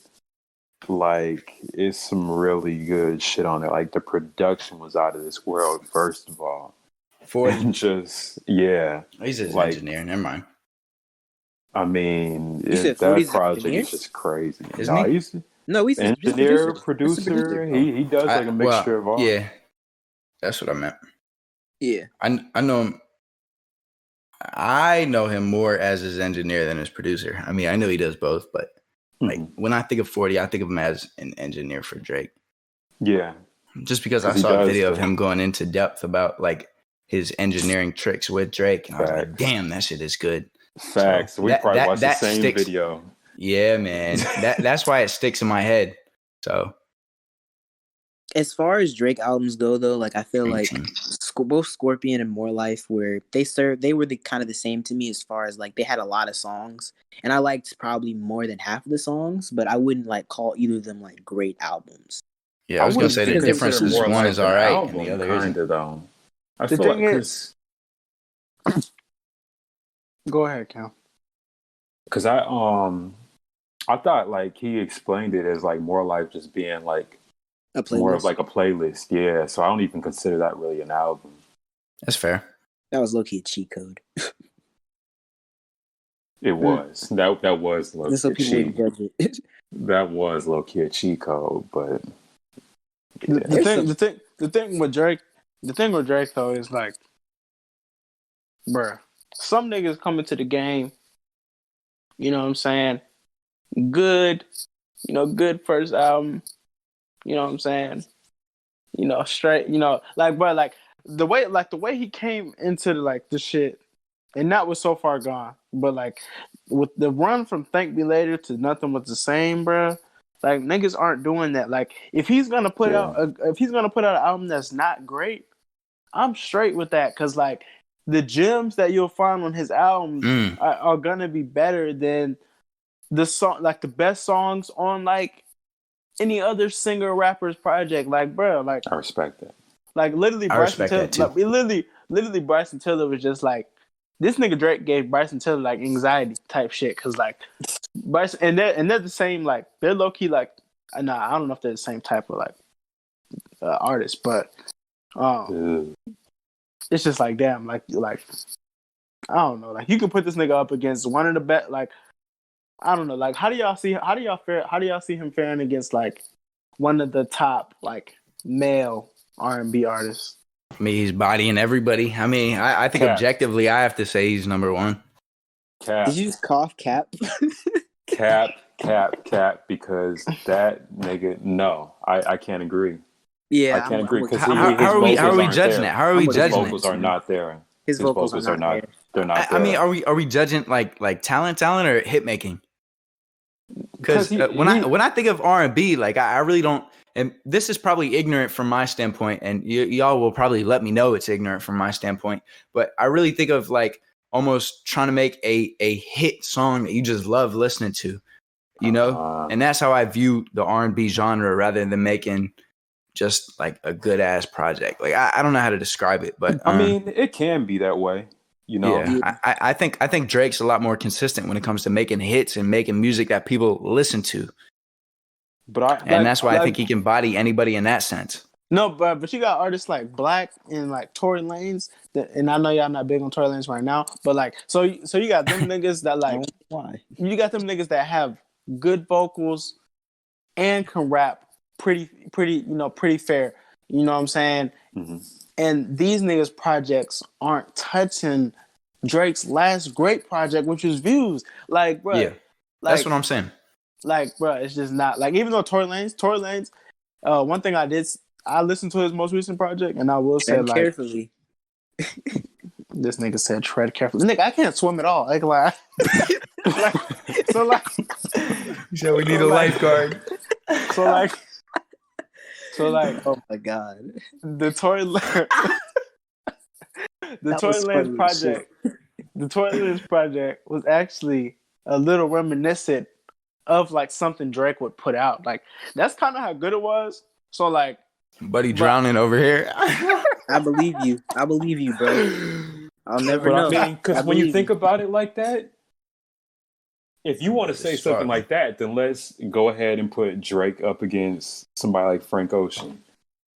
If them niggas put up an R&B album, who the hell do you think is gonna be better? That shit would be good. I'm not big on Frank Ocean, but I did go back. I recently went back and listened. But you have to recognize those vocals, bro. Yeah. I was gonna say objectively, like Frank Ocean's definitely.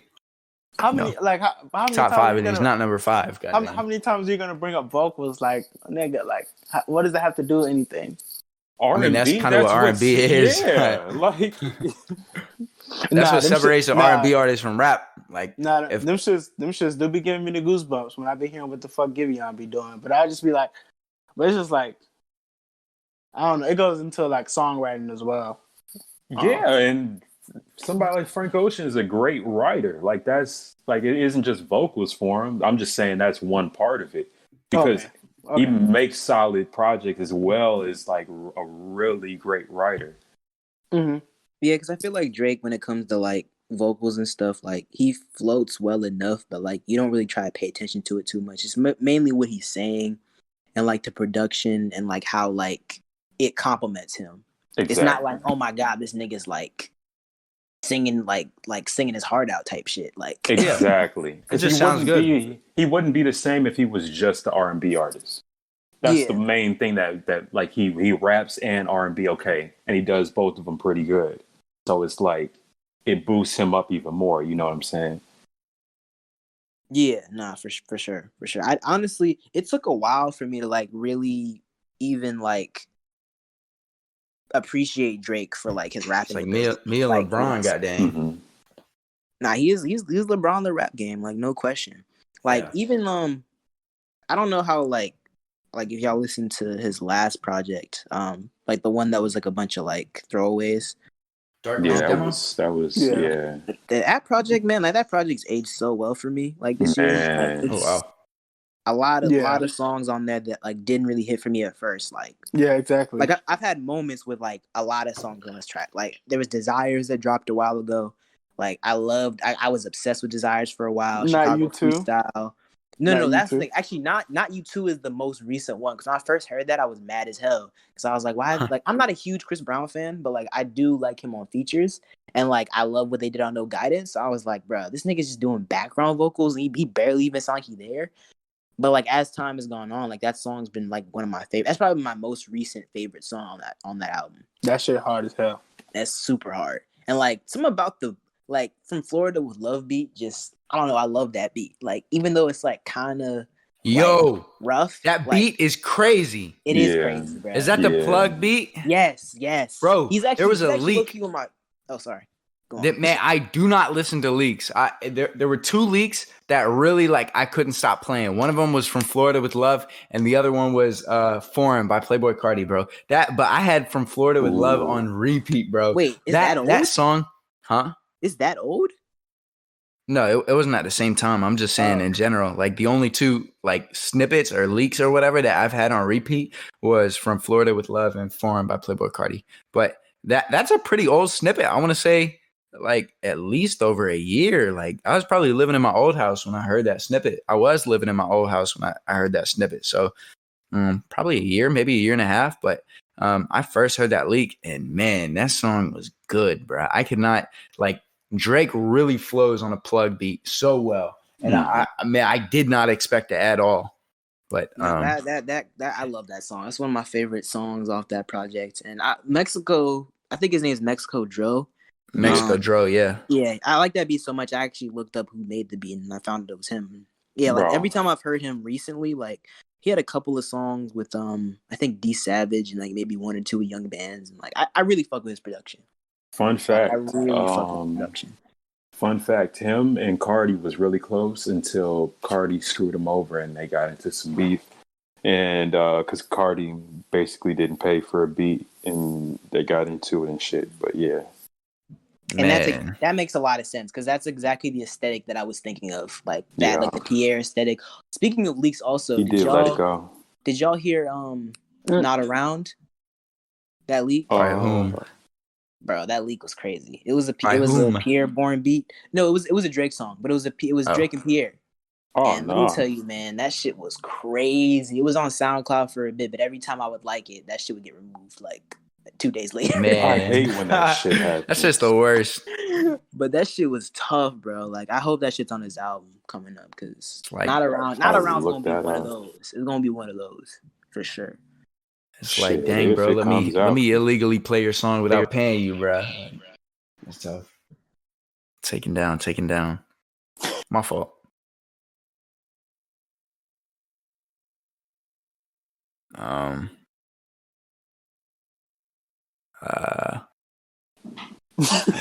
Hey, what the heck? I'm sorry, y'all. But what y'all think is so what's each of y'all's favorite Drake album? And what do y'all think his worst album is? I mean, just off top, if y'all can remember. My favorite album, it's not the best, but my favorite album is What a Time to Be Alive, man. I said it once, I'll say it again. That is my favorite Drake album. Mainly, I mean, yeah. So that's my favorite. His worst. Alex, can you swim? Yeah. All right, I ain't gonna lie. Tread lightly, I ain't gonna lie. No. What was it? What were you gonna say, Alex? But yeah, I ain't got my life jacket though. God dang. But yeah, that's my favorite. And then the worst. I don't know, man. I want to say, what about Care Package? I don't remember anything from there. Care Package was songs that just never released on streaming services. Yeah, and there's some gems on that shit. I can't lie. Man, Drake really doesn't have like bad projects like that. So I don't know. Like really it's just gonna have to be his least best project, if that makes sense. You know what I mean? Like it's not really gonna be a bad project. It's gonna be, I don't know. I've never listened to Thank Me Later in full. I've only heard like the hits. And I just haven't heard anything like good about it, so I just never went back to it. And that's just a decade old. I feel like that's still kind of unfair to judge on like a necessarily albums list. Yeah, I might go back to it. I just recently revisited So Far Gone and that that aged a lot better than I thought. Some songs anyway. Man. Some songs Drake, a well, little Drake That also stuff has was so far gone.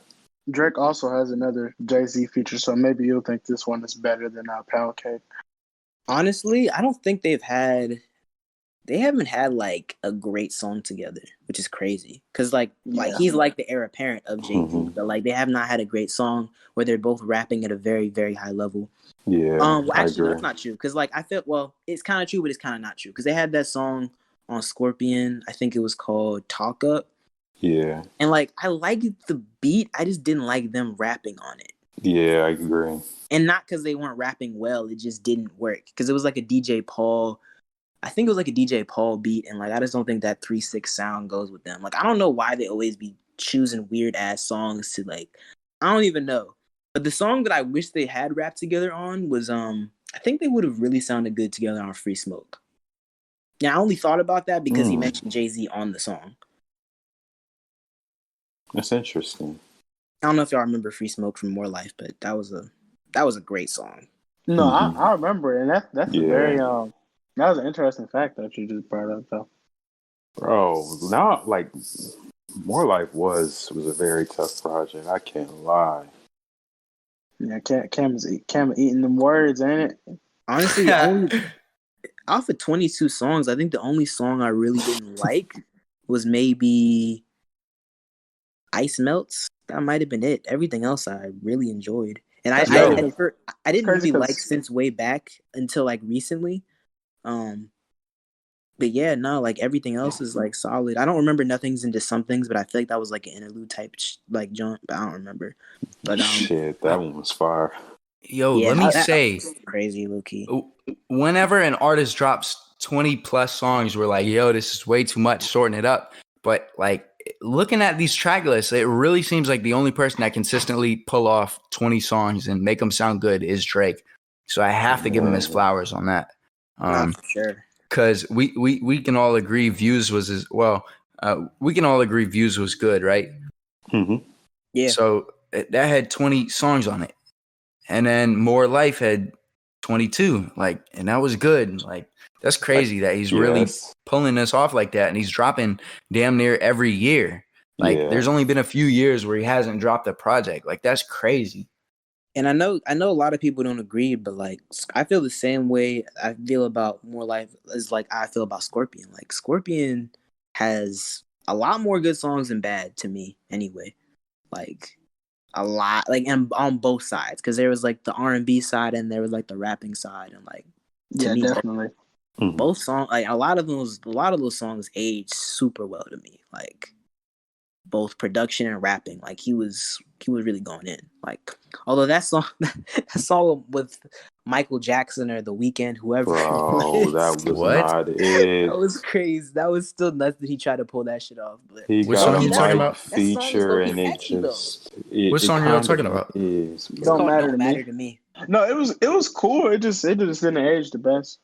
I really wish he didn't say Michael Jackson. If he didn't say Michael Jackson, then I feel like more people might have enjoyed that song. What project is this off of? Scorpion. It's off of Scorpion. Okay. Also, I just got a kick out of like all his jabs at Kanye. Like that shit was low key funny. Man. Yeah, damn. Because I mean, it's tough. I didn't even know it was, of course, some good shit on Scorpion. Can't lie. But although there's a part of me that does like wonder what that album would have sounded like if like the Pusha T beef didn't happen, because that was like a whole thing. Like I think it was like rumored that he like redid the album like once that shit happened and like Pusha T stepped on his rollout and shit. Yeah, because I mean March 14th wouldn't have been there because he talked about that shit in March 14th, which was the last song on it, talking about his son and shit like that. Yeah, I know Emotionless, I think, was another like response to that too. I'm pretty sure. Because he was like, I wasn't hiding the world. I wasn't hiding the kid from the world. I was hiding the world from my kid or some shit like that. Yeah, that's what he said. Yeah. Well, we are over 2 hours into this podcast, so I don't know if y'all want to get into sleepers and song of the day, or if y'all still want to talk about Drake or whatever. But yeah, we can get into the next thing. All right, bet. Let's get into sleepers, man. Yeah. So Tando, you said you had a sleeper. Yes, I do. So this Hey, is let us know very. about this guy. You said what? Sorry, I was just saying, let us know about this guy, man. I'm ready to go. So Ready to know. I had a sleeper, but I actually changed it like last minute because But he fell I just asleep. realized it was Dead. I realized it was a song that I just wanted y'all to hear. It's not even like an artist that like I'm saying like check it out because I only have one song by them, and I found this song basically literally randomly because I was watching Breaking Bad. I'm sure a lot of people have watched it before. I don't know if y'all have, but probably one of the best shows on TV that's ever came out. And it was just like a montage of this playing, and I was like, "Yo, this shit is hard." It is not hip hop. It probably falls more under like alternative, but it's called "Crystal Blue Persuasion" by Tommy James and the Shondells. How do you spell the guy's name? Artist name? I will type it out for you because it's a long. Give me 1 second. All right, bet. Bet. I can press play and see what happens. Yo, Alex here, post production. We had some technical difficulties, which sucks, but we got the first 2 hours of the podcast. Luckily, it was coming to an end anyway. The sleeper song was "Crystal Blue Persuasion" by Tommy James and the Shondells, and the song of the day was "Robbery" by Ashton Travis. It sucks that we had technical difficulties and we missed out on it, but it's always good to have them earlier in the series than it is later in the series. So glad to get it out of the way now. But I just want to thank all of you who listened this far. Hopefully we get it figured out by next week. But yeah, that's about it. Thank y'all for watching. Blueface Fan Club out.